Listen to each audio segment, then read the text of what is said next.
Hello everyone, welcome to our channel. ఈరోజు కథ. శోభనం గదిలోకి అప్పుడే రెడీ అయి వచ్చింది స్వప్న.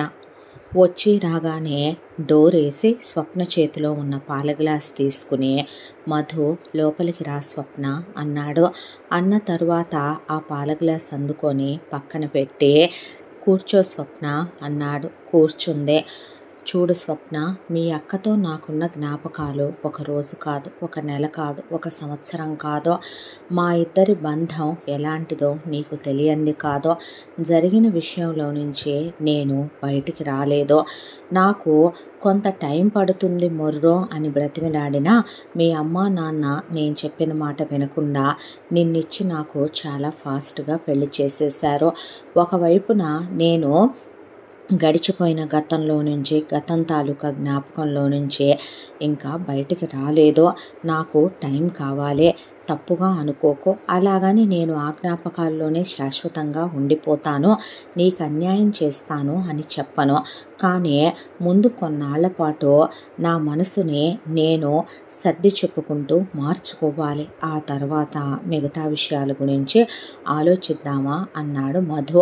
ఆ మాటకి స్వప్న, పర్వాలేదు బావా, ఈరోజు కాకపోయినా, సంవత్సరానికి కాకపోయినా, 10 ఏళ్ళకి కాకపోయినా, నువ్వు శాశ్వతంగా జీవితాంతం ముట్టుకోకపోయినా నేనేమీ అనుకోను బావా, నిన్ను తప్పుగా అసలు అనుకోను అనేసి వెళ్ళి లైట్ ఆఫ్ చేసి అటు తిరిగి పడుకుంది స్వప్న. అంతా దాంట్లో మధుకి ఆ మాట ఏదో గుచ్చుకున్నట్టుగా అనిపించింది. అంతా దాంట్లో కూడా స్వప్న, పర్వాలేదు బావా, జరిగిపోయింది బావా, నువ్వు కొంత టైం తీసుకో బావా, ఆ తర్వాత మనిద్దరం మనసు విప్పి మాట్లాడుకుందాం, ఒకళ్ళతో ఒకళ్ళం క్లోజ్ అవుదాం, నేను నిన్ను అర్థం చేసుకుంటాను, నువ్వు నన్ను అర్థం చేసుకోవాలి కదా బావా అంటే అది వేరే విషయం. కానీ ఆ మాట అనకుండా నువ్వు ఎంత టైం కావాలంటే అంత టైం తీసుకో, లైఫ్ లాంగ్ జీవితాంతం నన్ను ముట్టుకోకపోయినా కూడా నేను నిన్నేమనుకోనని వెళ్ళి అలా పడుకుంటే ఒక ఆడది ఒక మగాడితో సుముఖంగా ఉంటుందా, విముఖంగా ఉంటుందా తెలుసుకోలేనంత చదువు లేనివాడో, పిచ్చోడో, సంస్కారం లేనోడో, మూర్ఖుడో తను కాదు. ఎందుకు అలా మాట్లాడింది? ఏమై ఉంటుంది? నేను మాట్లాడిన దానికి తను హర్ట్ అయిందా? ఎక్స్పెక్టేషన్స్ ఏమైనా పెంచుకుంటుందా? లేదంటే నేను మాట్లాడిన దాంట్లో తన మనసుకి ఏమైనా తప్పుగా అనిపించి బాధ కలిగించాయా? లేదా ఇంకేమైనా కారణం ఉందా అని ఒక్క క్షణం పాటు మధు ఆలోచిస్తూ అలా పడుకుండిపోయాడు. ఆ తర్వాత నెక్స్ట్ డే మార్నింగ్ నిద్ర లేచి స్వప్న హడావిడిగా వెళ్ళి వంటమ్మాయికి ఏం వంట చెయ్యాలో చెప్పేయి అని మధు అంటే, పర్లేదు బావా, నేనుండేది ఇంట్లోనే కదా, నేనే చేస్తాను వంట అన్న తర్వాత స్వప్న వాళ్ళ అమ్మ మదాలస, నాన్న ప్రసాదరావు పెళ్లి చేశాము అంటే అక్కని మరిపించి ముడిపిస్తూ బావగాడితో, అలాగే పాపతో బాబుతో సొంత తల్లిలా ఉంటూ వాళ్ళని కన్న బిడ్డల్లా చూసుకోవాలి. వేషాలు వేస్తే మా గురించి తెలుసుగా నీకు, నువ్వు పోయి మీ అక్క ఫోటో పక్కన నీ ఫోటో కూడా వేళ్లాడుతుందని గుర్తుపెట్టుకో అని వార్నింగ్ ఇచ్చి అక్కడి నుంచి వెళ్ళిపోయారు. అమ్మా నాన్నలు అలా వెళ్ళారో లేదో గట్టిగా ఊపిరి తీసుకుంది స్వప్న. ఆ తర్వాత గబా వెళ్ళి స్నానం చేసింది. స్నానం చేసి అక్క ఫోటో దగ్గర దీపం పెట్టి పూజ గదిలో పూజ చేసేసిన తర్వాత వంటగదిలోకి వెళ్ళి కాఫీ తయారు చేసి పిల్లలిద్దరికీ పాలు కలిపి, బావా కాఫీ తీసుకో అనే మధుకి కాఫీ అక్కడ పెట్టేసి ఇక పిల్లల దగ్గరికి వెళ్ళి లేవాలని పాప బిందుని, బాబు అద్విత్ని నిద్ర లేపింది. 5 ఏళ్ల బిందు, 3 ఏళ్ల అద్విత్ నిద్ర లేచి పిన్ని అనుకుంటూ ఆ అమ్మాయి మీద పడ్డారు. ప్రేమగా పిల్లల్ని దగ్గరికి తీసుకొని ముద్దాడి బాబుకి బాటిల్తో, పాపకి గ్లాస్తో పాలు పట్టించేసి పదన్నమ్మ అని కాలకృత్యాలు తీర్పిచ్చేసి పిల్లలకి స్నానాలు చేయించి పిల్లలిద్దరిని రెడీ చేసి కూర్చొని, ఆడుకోండి తల్లి, ఇప్పుడే వస్తాను అని చెప్పి వంటగదిలోకి వెళ్ళి గబగబా టిఫిన్ చేసేసింది. చేసి ముందు పిల్లలిద్దరికీ తినిపించేసిందే. తినిపించిన తర్వాత పాప కోసం, పాప స్కూల్కి వెళ్ళొద్దే యూకేజీ చదువుతున్న పాప హాఫ్ డేనే స్కూల్లో ఉండేదే. బాబు కూడా ప్లే స్కూల్కి వెళుతున్నాడు. పిల్లలిద్దరికీ కూడా తను బ్రేక్ బాక్సులు ప్రిపేర్ చేసి బాయ్ బాయ్ చెప్పి ఇద్దరిని స్కూల్ వ్యాన్ ఎక్కిచ్చేసి లోపలికి వచ్చింది. వచ్చిన తర్వాత కూర్చొని మధు అలా ఏదో ల్యాప్టాప్లో వర్క్ చేసుకుంటున్నాడు. ఆఫీస్కి వెళ్తాను ఈ రోజు నుంచే అన్నాడు. ఏమైనా ఏర్పాటు చేయమంటావా బావా అని అడిగింది స్వప్న. పర్లేదు, నా పనులు నేను చేసుకుంటాను. పర్లేదు బావా, చెప్పు, నేను ఏం కావాలన్నా అది చేసి పెడతాను అనేసరికి పర్లేదన్నా వెళ్ళి అతనికి కావలసినవన్నీ చూసి బాత్రూంలో టవల్ వేసి సోప్స్ షాంపూలు రీఫిల్లింగ్ ఉంటే చేసేసి అతను వేసుకునే బట్టలవి అక్కడ పెట్టేసి షూ పాలిష్ చేసి సాక్స్లే అక్కడ పెట్టేసి ఆ తర్వాత బావా అన్నీ సిద్ధంగా ఉన్నాయి అన్న తర్వాత తను వెళ్ళి రెడీ అయి వచ్చాడు. రాగానే దేవుడి దగ్గర దండం పెట్టుకోకుండా నేను షూస్ వేసుకోను స్వప్న అని దేవుడి దగ్గర దండం పెట్టుకొని ఆ తర్వాత బావా టిఫిన్ రెడీగా ఉంది అన్న తర్వాత వచ్చి కూర్చొని నువ్వు తిను అంటే మీరు చేశాక చేస్తానులే బావా అని ముందు టిఫిన్ వడ్డించింది మధుకే. తినేసిన తర్వాత బావా లంచ్ బ్యాగ్ తీసుకోండి అని లంచ్ ప్యాక్ చేశానని ఇచ్చేసింది. సరే వెళ్ళొస్తాను ఆఫీస్కి అని చెప్పి వెళ్ళిపోయాడు మధు. ఆ తర్వాత సాయంత్రం మధు తిరిగి వచ్చేసరికి పిల్లలతో ఆడుకుంటూ కనిపించింది స్వప్న. వచ్చి రాగానే మంచినీళ్ళు ఇచ్చింది. ఆ తర్వాత కాఫీ తీసుకొచ్చి ఇచ్చింది. ఆ తర్వాత స్నాక్స్ పెట్టింది. అతను ఫ్రెష్ అవ్వడానికి నైట్ డ్రెస్సు టవలు రెడీగా ఉన్నాయి రూమ్లో మంచం మీద. ఆ తర్వాత స్నానం చేసి వచ్చి కాసేపు పిల్లలతో ఆడుకుని టీవీ చూసిన తర్వాత భోజనం పెట్టి బావా నేను పిల్లలతోనే ఉంటాను, మీరు వెళ్ళి పడుకోండి బావా అన్న తర్వాత చూస్తే పిల్లలిద్దరితో కలిసి నిద్ర కూడా పోయింది పడుకొని స్వప్న. ఆ తర్వాత మధు తన గదిలోకి వెళ్ళి తను పడుకుని అలా గోడ మీద ఉన్న భార్య సుప్రజ ఫోటో కేసి చూస్తూ ఈ బంధం ఏమనుకోవాలి, నిన్ను మరిపించేదా నిన్ను మురిపించేదా లేదంటే ఇంకేమైనా జరుగుతుందా అనే ఆలోచనతోనే మధు అలా పడుకుండిపోయాడు.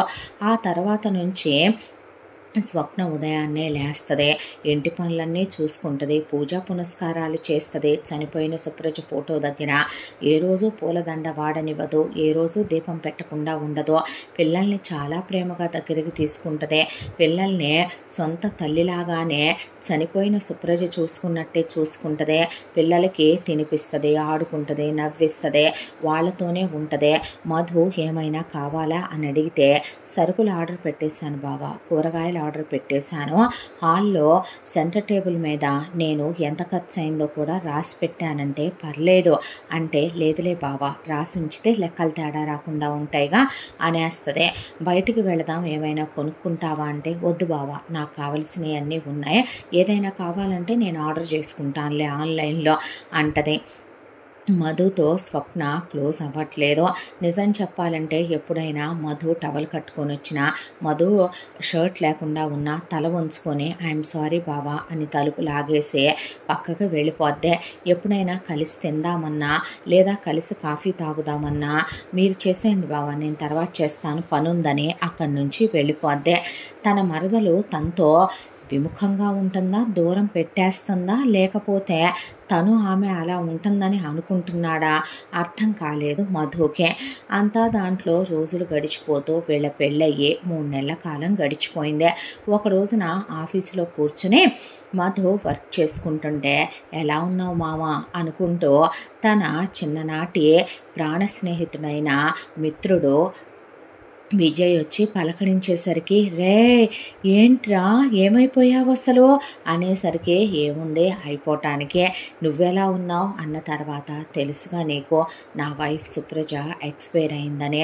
అవును అప్పుడు నేను వద్దాం అనుకున్నాను, బట్ నా కర్మలు నాకు కర్మలుగా ప్రతిఫలించి రాలేకపోయాను, ఐఎమ్ రియల్లీ సారీ రా అన్న తర్వాత ఇప్పుడు ఎలా ఉన్నావు అన్నాడు విజయ్ మధునే.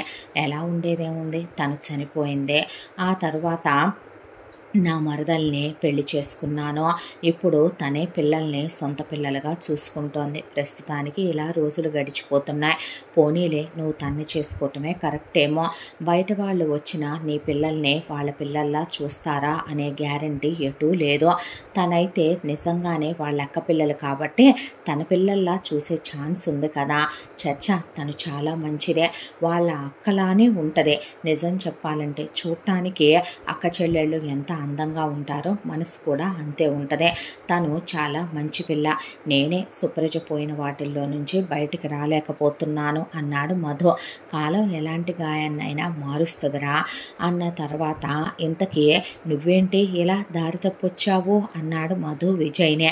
దారి తప్పి రాలా, ఈ ఊళ్ళో ఉండిపోవటానికే వచ్చాను. అదేంట్రా అన్న తర్వాత, కాలం అనుకోవాలా, కర్మం అనుకోవాలా, తలరాత అనుకోవాలా మధు, మనిద్దరం చదువుకునే రోజుల్లో నీకు గుర్తుందిరా, ఎల్కేజీ నుంచి ఏ విషయం అయినా, ఏ చిన్న పనైనా షేర్ చేసుకుంటూ ఎంతో హ్యాపీగా గడిచిపోయాయి మన జీవితాలు.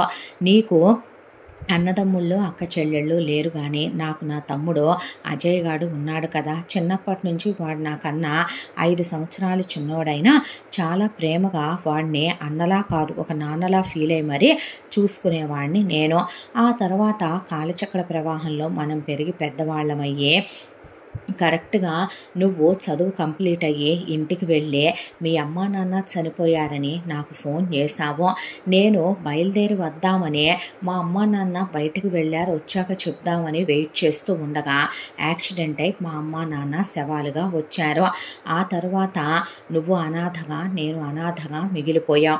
నీకేమో ఈ ఊర్లో జాబ్ వచ్చింది, నాకేమో వేరే ఊర్లో జాబ్ వచ్చింది.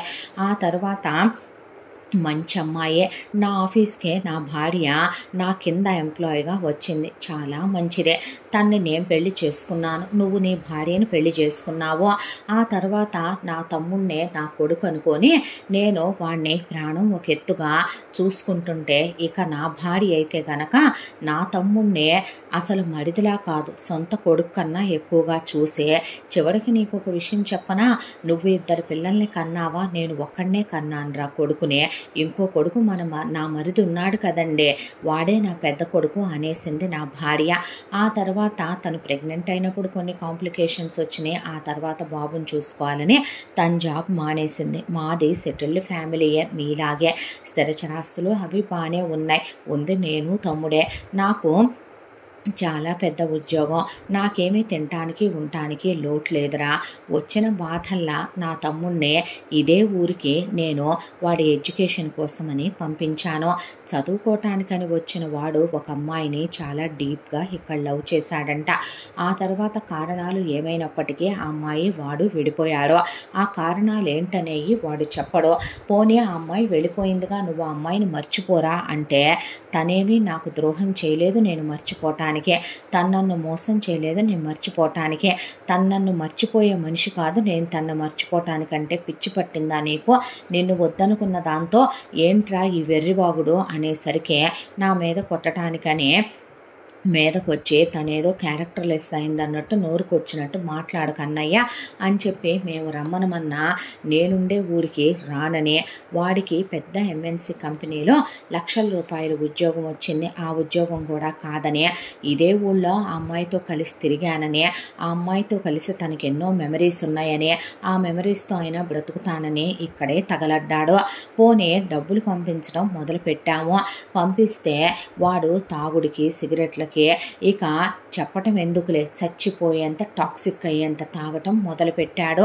దాంతో బండి తీసుకెళ్ళి ఎక్కడ పడితే అక్కడ గుద్దటం, ఎవరు పడితే వాళ్ళు నాకు ఫోన్ చేయటం, నాకు గుండె ఆగిపోవటం, కాళ్ళు పట్టుకున్నా, బ్రతిమిలాడా, వాడు మారట్లేదో, నా పెళ్ళాం బ్రతిమిలాడింది మారట్లేదో, ఉన్న వీడిని పోగొట్టుకొనే ఇంకా నేనేమైపోవాలిరా, దాంతోనే నేనే ట్రాన్స్ఫర్ పెట్టుకొని ఇక్కడికి వచ్చేసా. వాడెటు రానంటున్నాడు, ఉద్యోగానికి వెళ్ళనంటున్నాడు, ఇక్కడుంటే వాడిని కనిపెట్టుకొని ఉండొచ్చని అందుకే ఇక్కడికి వచ్చాము. పిల్లాడిని స్కూల్లో వేశాను. తన ఇంట్లోనే ఉంటుంది. తనైతే కాస్త టయానికి వాడికి అంత ముద్ద వండి పెట్టుద్దే. వాడు తిండి కూడా తినకుండా ఎముకలు గూడైపోయి చావుకు దగ్గరైపోయా. డాక్టర్ల దగ్గరికి ఎన్నిసార్లు తిప్పుతున్నానో తెలుసా? నరాల వీక్నెస్ వచ్చేసిందే. చేతులు కాళ్ళు వణుకుతున్నాయి. వాడికి పొగ స్మెల్ కూడా పడేది కాదు. అలాంటిది రోజుకి ఒక 30-40 పెట్టెలు సిగరెట్లు తాగేస్తున్నాడు. నిద్రపోడు, తిండి తిండో, ఏడుస్తాడు, అరుస్తాడు, ఇంట్లో వస్తువులు పగలగొట్టేస్తాడు, గొడవ చేస్తాడు, తను తాను గాయపరుచుకుంటాడు. 10 సార్లు సూసైడ్ అటెంప్ట్ చేశాడు. ఇక నా వల్ల కావట్లేదురా అయ్యా, నా ఒంట్లో ఓపిక కూడా లేదురా మామ, తీసుకెళ్ళి రీహాబిలిటేషన్ సెంటర్లో పడేద్దామంటే అక్కడ దాకా వెళ్తే నా చెయ్యి కొరికేసి డాక్టర్ని పడేసి చెతక్కొట్టేసి అక్కడి నుంచి పారిపోయి వచ్చి ఇలాంటి పనులు ఇంకోసారి చేశావంటే నేను చస్తా, నా శవం మీద పడి ఆడవాలి, నువ్వు నాన్న లాంటి వాడు అనుకున్నాను, అన్నగా బిహేవ్ చేయబాక అనేశాడు.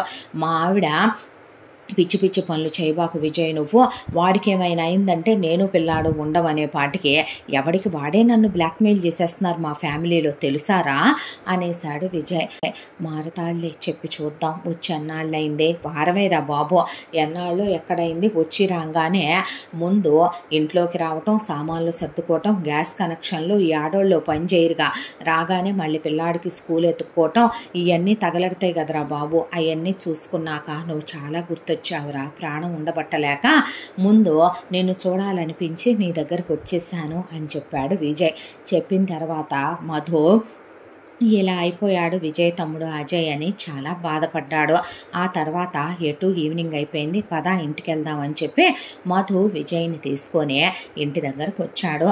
వచ్చి రావటంతోనే స్వప్న అంటే ఆ బావా చెప్పండి అన్న తర్వాత తను నా ఫ్రెండ్, నమస్కారం అండి అన్నాక నమస్తే అమ్మా అన్నాడు విజయ్. అంటూనే ముఖం వైపు చూసి షాక్ అయిపోయా. అలాగా నిలబడిపోయాడు విజయ్. ఏంట్రా అలా నుంచున్నావు, కూర్చో అన్నాడు మధు.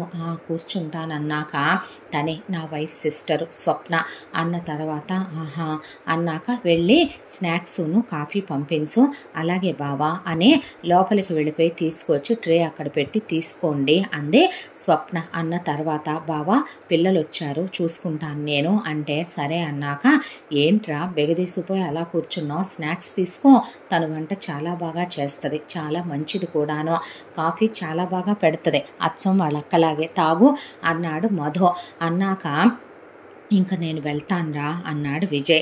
అదేంటి ఎక్కడికి వెళ్తావు, నేను డిన్నర్కి కూడా ఉంటావు అనుకుంటే అనేసరికి మరో రోజు వస్తాను మామ, ఇంటి దగ్గర నుంచి నా వైఫ్ మెసేజ్ చేసింది రమ్మనమని, వీడేమైనా కంగారు పెట్టాడేమో, వెళుతున్నానని వెళ్తూ కూడా వెనక్కి తిరిగి స్వప్న వైపు 4 సార్లు చూసే ఉంటానమ్మా అంటే అలాగేనండి అంది స్వప్న. వెళ్ళిపోయాడు విజయ్. ఆ తర్వాత అంతాసేపట్లో విజయ్ అలా డ్రైవ్ చేసుకుంటూ వెళ్తుంటే స్వప్న పిల్లలతో క్లోజ్గా ఉండటం, పిల్లలు పిన్ని అని స్వప్నతో ఆడుకోవటం, స్వప్న వాళ్ళని గార్డెన్లో ఆడించటం, పిల్లలకి తినిపించటం అవన్నీ గమనిస్తూనే ఉన్నాడు. ఆ తర్వాత మధు వెళ్ళగానే చేతిలో ల్యాప్టాప్ బ్యాగ్ తీసుకోవటం, మధుకి మంచినీళ్ళు తీసుకొచ్చి ఇవ్వటం, బాగా ఫ్రెష్ అవుతారా అని అడగటం, ఇవన్నీ గమనిస్తూనే ఉన్నాడు. ఇంటికి వచ్చిన తర్వాత ఏడే వీడు అని అడిగాడు భార్యనే. మీ తమ్ముడా ఒక తిప్పలు అనుకుంటున్నావా విజయ్, ఈ రోజున నీకో సంగతి తెలుసా, మార్నింగ్ 2 ఫుల్ బాటిల్స్ తాగేశాడు, వీడికి మొత్తం ఎక్కట్లేదో ఏమో కానీ అన్నం తినిపించబోతే తిన్ననేసరికి ఒక్కటేసి అన్నం పెడితే మొత్తం వామిట్ చేసేసుకున్నాడు.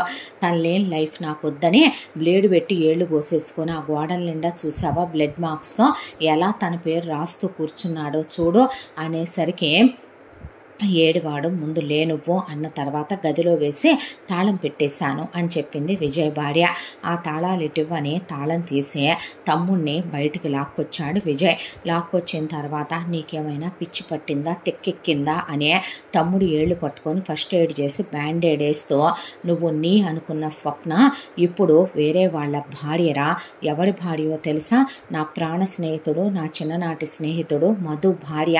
వాళ్ళ అక్క చనిపోతే నీ స్వప్ననే మధు 2వ పెళ్లి చేసుకున్నాడు. మధుతో స్వప్న చాలా హ్యాపీగా ఉంది. అక్క పిల్లల్ని తన పిల్లల్లా చూసుకుంటూ చాలా సంతోషంగా చాలా హ్యాపీగా వాడితో గడుపుతోంది. నువ్వు పిచ్చి పిచ్చి వేషాలు వేయొద్దు. మధు ఏమీ ఆ అమ్మాయిని కొట్టే భర్తో తిట్టే భర్తో కాదు. ఆ అమ్మాయిని చాలా ప్రేమగా చూసుకుంటాడు మధు చాలా మంచివాడు. ఇంకా పోయిన భార్య జ్ఞాపకాల్లోంచి బయటికి రాలేకపోతున్నానని తన మరదలు చాలా మంచి అమ్మాయిని చెప్పుకొచ్చాడు. ఇప్పుడు తను నా స్నేహితుడి భార్య, వ్యర్థ వేషాలేసి ఇంకా తన మీద ఫీలింగ్స్ పెంచుకుంటూ తప్పుడు వేషాలు వేస్తే తమ్ముడు అని కూడా చూసుకోనరా, మా స్నేహం ఎవరి వల్ల భంగమైనా ఒప్పుకోను నేనన్నాడు విజయ్. అనేసరికి ఎక్కడుంటుంది తను అని అడిగాడు అజయ్. అడిగితే దేనికి నీకు, నీ ఫ్రెండ్ అన్నావుగా, తన పేరేంటి? మధు.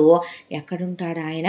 ఎందుకురా నీకు, ఊరికే నీ ఫ్రెండ్ ఎక్కడుంటున్నాడా ఈ ఊళ్ళో అని. ఎక్కడుంటున్నాడు అని చెప్పిన తర్వాత సరేనని గదిలోకి వెళ్ళిపోయాడు అజయ్. నిజంగా మీ ఫ్రెండ్ చేసుకున్నాడా అని అడిగింది విజయ్ వైఫ్. ఎందుకు చేసుకోకూడదు, ఏంటంట చేసుకుంటే? అబ్బా నేనేం అనలేదులే, ఎందుకంత కోపం, మన పిల్లాడిని మనం మార్చుకోవాలిగా, ఇలాగైనా మారతాడేమోనని. నువ్వేమీ ఆయనకి చెప్పలేదుగా ఆ అమ్మాయిని చూసి? నేనేమీ చెప్పలా, ఆ అమ్మాయికి నేనెవరో తెలియదు కదా, వీడి ఫోటోలు చూపించాడు కాబట్టి, వీడి ఫోన్లో అమ్మాయిని చూసాం కాబట్టి నాకు తెలుసు. నేను ఇంక అసలు అక్కడి నుంచి లేసి వచ్చేసాను. వాడితో నేను ఈ విషయం గురించి ఏమీ డిస్కస్ చేయలే. ఎంత ప్రాణ స్నేహితుడైనా ఫ్రెండ్షిప్ కూడా కొన్ని లిమిట్లు ఉంటాయి. ఆ విషయంలో వాడు ఎంత పద్ధతిగా ఉంటాడో నేను అంతే పద్ధతిగా ఉంటాను అన్నాడు విజయ్. ఆ తర్వాత రాత్రి 10 విజయ్ భార్య భోంచేసి విజయ్ వాళ్ళ బాబుని పెట్టుకొని వాళ్ళు బెడ్రూమ్లోకి వెళ్ళి పడుకున్నారు. అజయ్ ఉన్నట్టుండే రాత్రి కరెక్ట్గా 10:30, 11 అవుతున్న టైంలో మెయిన్ డోర్ తీసేసుకొని అలా బైక్ డ్రైవ్ చేసుకుంటూ వాళ్ళ అన్నయ్య అడ్రస్ చెప్పాడు కాబట్టి మధుది వెళ్ళి మధు వాళ్ళ ఇంటి ముందు తలుపులు బాత్తంటే స్వప్న వెళ్ళి తలుపులు తీయబోతే, నువ్వాగు స్వప్న, ఈ టైంలో నువ్వెందుకు, నేను తీస్తానని మధు వెళ్ళి తలుపు ఓపెన్ చేసేపాటికి మధుని గట్టిగా కౌగిలించేసుకొని ఎక్కిళ్ళు పెట్టి ఆడవటం మొదలుపెట్టాడు అజయ్. ఎవరు మీరు, ఎవరు కావాలి మీకు?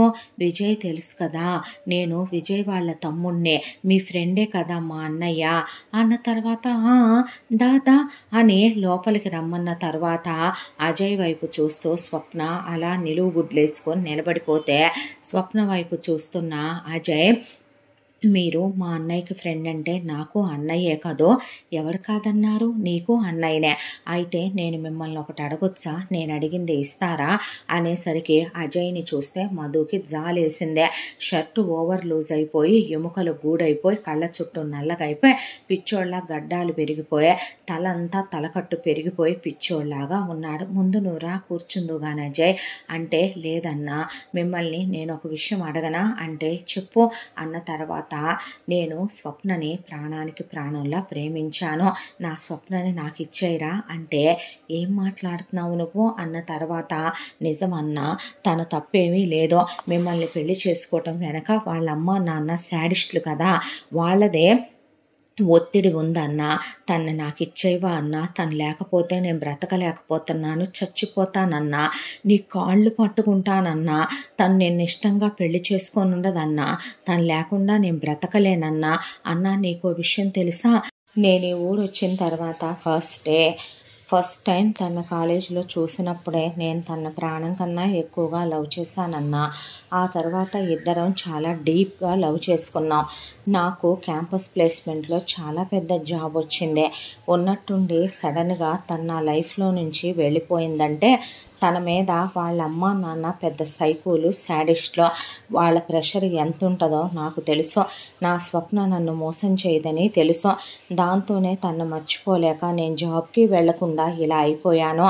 నువ్వు తను నాకు ఇచ్చి పెళ్లి చేస్తే నా ప్రాణం కన్నా ఎక్కువగా చూసుకుంటాను, నీ కాళ్ళు పట్టుకుంటానన్నా అని అజయ్ ఏడుస్తూ ఉండగా విజయ్ అతని వైఫ్ అక్కడికి వచ్చి, సారీరా ఏమనుకోకో అంటే, నువ్వు తన్ని హ్యాపీగా చూసుకుంటున్నావు, తను నీతో చాలా హ్యాపీగా ఉందన్నంతవరకే చెప్తే అన్నీ మర్చిపోయి నార్మల్ అవుతాడు అనుకొని చెప్పాను.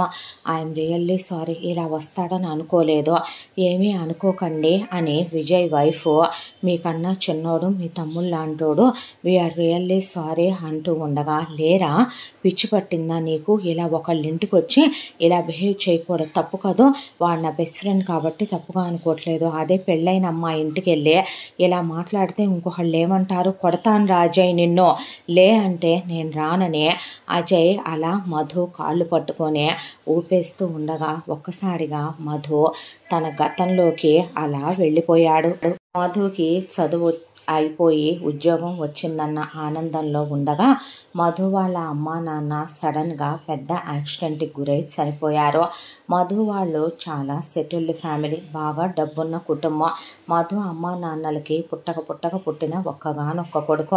యావదాస్తే మధు పేరు మీదకి ట్రాన్స్ఫర్ అయింది. ఆ తర్వాత మధుకి చాలా పెద్ద ఎంఎన్సి కంపెనీలో ఉద్యోగం వచ్చింది. అదే టైంలో మధు ఫ్రెండ్ విజయ్ వాళ్ళ అమ్మా నాన్న కూడా చనిపోయారు. అలా మధు విజయ్ వేరు ఊళ్ళకి వెళ్ళిపోయారు. ఆ తర్వాత విజయ్ గురించి తనకి అంత పెద్ద ఇన్ఫర్మేషన్ ఏమీ ఇంకా తర్వాత లేదు. ఏదో అప్పుడప్పుడు మాట్లాడుకోవటం, మెసేజ్లు చేసుకోవటం తప్ప. ఇక తన విషయానికి వస్తే అమ్మా నాన్న పోయిన తర్వాత ఒంటరిగా ఉండలేకపోయాడు. తన జీవితంలో తనకంటూ ఒక తోడు కావాలనిపించింది. తనకేం తక్కువ, అందం, చదువు, డబ్బు అన్నీ ఉన్నాయి. తనకేం బ్రేకప్లు లేవు, బ్యాడ్ హ్యాబిట్లు లేవు. ఏదో చిన్న లవ్ స్టోరీలో చిన్న బ్రేకప్లు, అవి కూడా 10th ఇంటర్లోనే తప్ప ఇంజనీరింగ్కి వచ్చిన తర్వాత తను ఎవరితో లవ్ అనే కాన్సెప్ట్లో కూడా వెళ్ళలేదు. కెరియర్ మీద ఫోకస్ చేశాడు కాబట్టి అంత పెద్ద జాబ్ వచ్చిందే. ఆ తర్వాత పెళ్ళిళ్ళ పేరాయిని పిలిచి పెళ్ళిళ్ళు సంబంధాలు చూడమని అడిగాడు. అతను చాలా మంచి సంబంధం తీసుకొచ్చాను బాబు, అమ్మాయి చాలా మంచిది అని చెప్తే అలా వచ్చిన సంబంధమే సుప్రజ. పెళ్లి చూపుల్లో సుప్రజని చూసిన మధు ఫిదా అయిపోయాడు. సుప్రజ చాలా అందంగా ఉంటుంది, చూడటానికి అమాయకంగా ఉంది. వాళ్ళ అమ్మా నాన్న చాలా మంచి వాళ్ళలా అనిపించారు. దాంతోనే మధు వాళ్ళకి తెగ నచ్చేశాడు. అత్తపోరు ఆడపడుచుపోరు లేదు. వెనకాల మధుకి బోల్డంత ఆస్తిపాస్తులు ఉన్నాయి. వాళ్ళ ఎంక్వైరీలో చెడు అలవాట్లు లేవని తెలియటంతో కూతుర్ని ఇవ్వటానికి ఒప్పుకొని సుప్రజకి మధుకి పెళ్ళైపోయింది. పెళ్ళైన తర్వాత ఫస్ట్ నైట్, ఆ ఫస్ట్ నైట్ రోజున ఇద్దరు చాలా క్లోజ్గా రొమాంటిక్గా ఇద్దరు ఇంటిమేట్ అయ్యారు. ఆ తర్వాత మధు సుప్రజని గుండెల మీద పడుకోబెట్టుకొని, నేను నచ్చానా, ఈ ఫస్ట్ ఫీల్ ఎలా ఉంది, నీకు ఏమైనా ఇబ్బంది కలిగిందా, నిన్నేమైనా బాధ పెట్టానా, పోనీ నేను మార్చుకుంటాను, ఏదైనా హార్ష్గా బిహేవ్ చేసినట్టు అనిపించిందా అనేసరికి సుప్రజ అలా కూర్చుని కళ్ళల్లోంచి నీళ్లు కారిపోతుంటే ఏమైంది సుప్రజ అని అడిగేసరికి మధుని గట్టిగా కౌగిలించుకొని ముద్దు పెట్టేసుకుంది. నాకు ఒక ఇష్టం ఉంటుందని, నేను కూడా ఒక మనిషినేనని మొట్టమొదటిసారి అడిగింది మీరేనండి అనేసరికి అదేంట్రా అని అడిగాడు మధు. ఆ మాటకి మీకు తెలియదండి, మా అమ్మా నాన్నలకి పుట్టటమే మేము చేసుకున్న పెద్ద మహాపాపం. మీకు విషయం తెలుసా, మా నాన్న ఉద్యోగానికి వెళ్ళొస్తాడు, మా అమ్మ మిషన్ కుట్టుద్దే, మాది సొంత ఇల్లు, తినటానికి ఉండటానికి లేని అడుక్కు తినే ఫ్యామిలీ కాదు.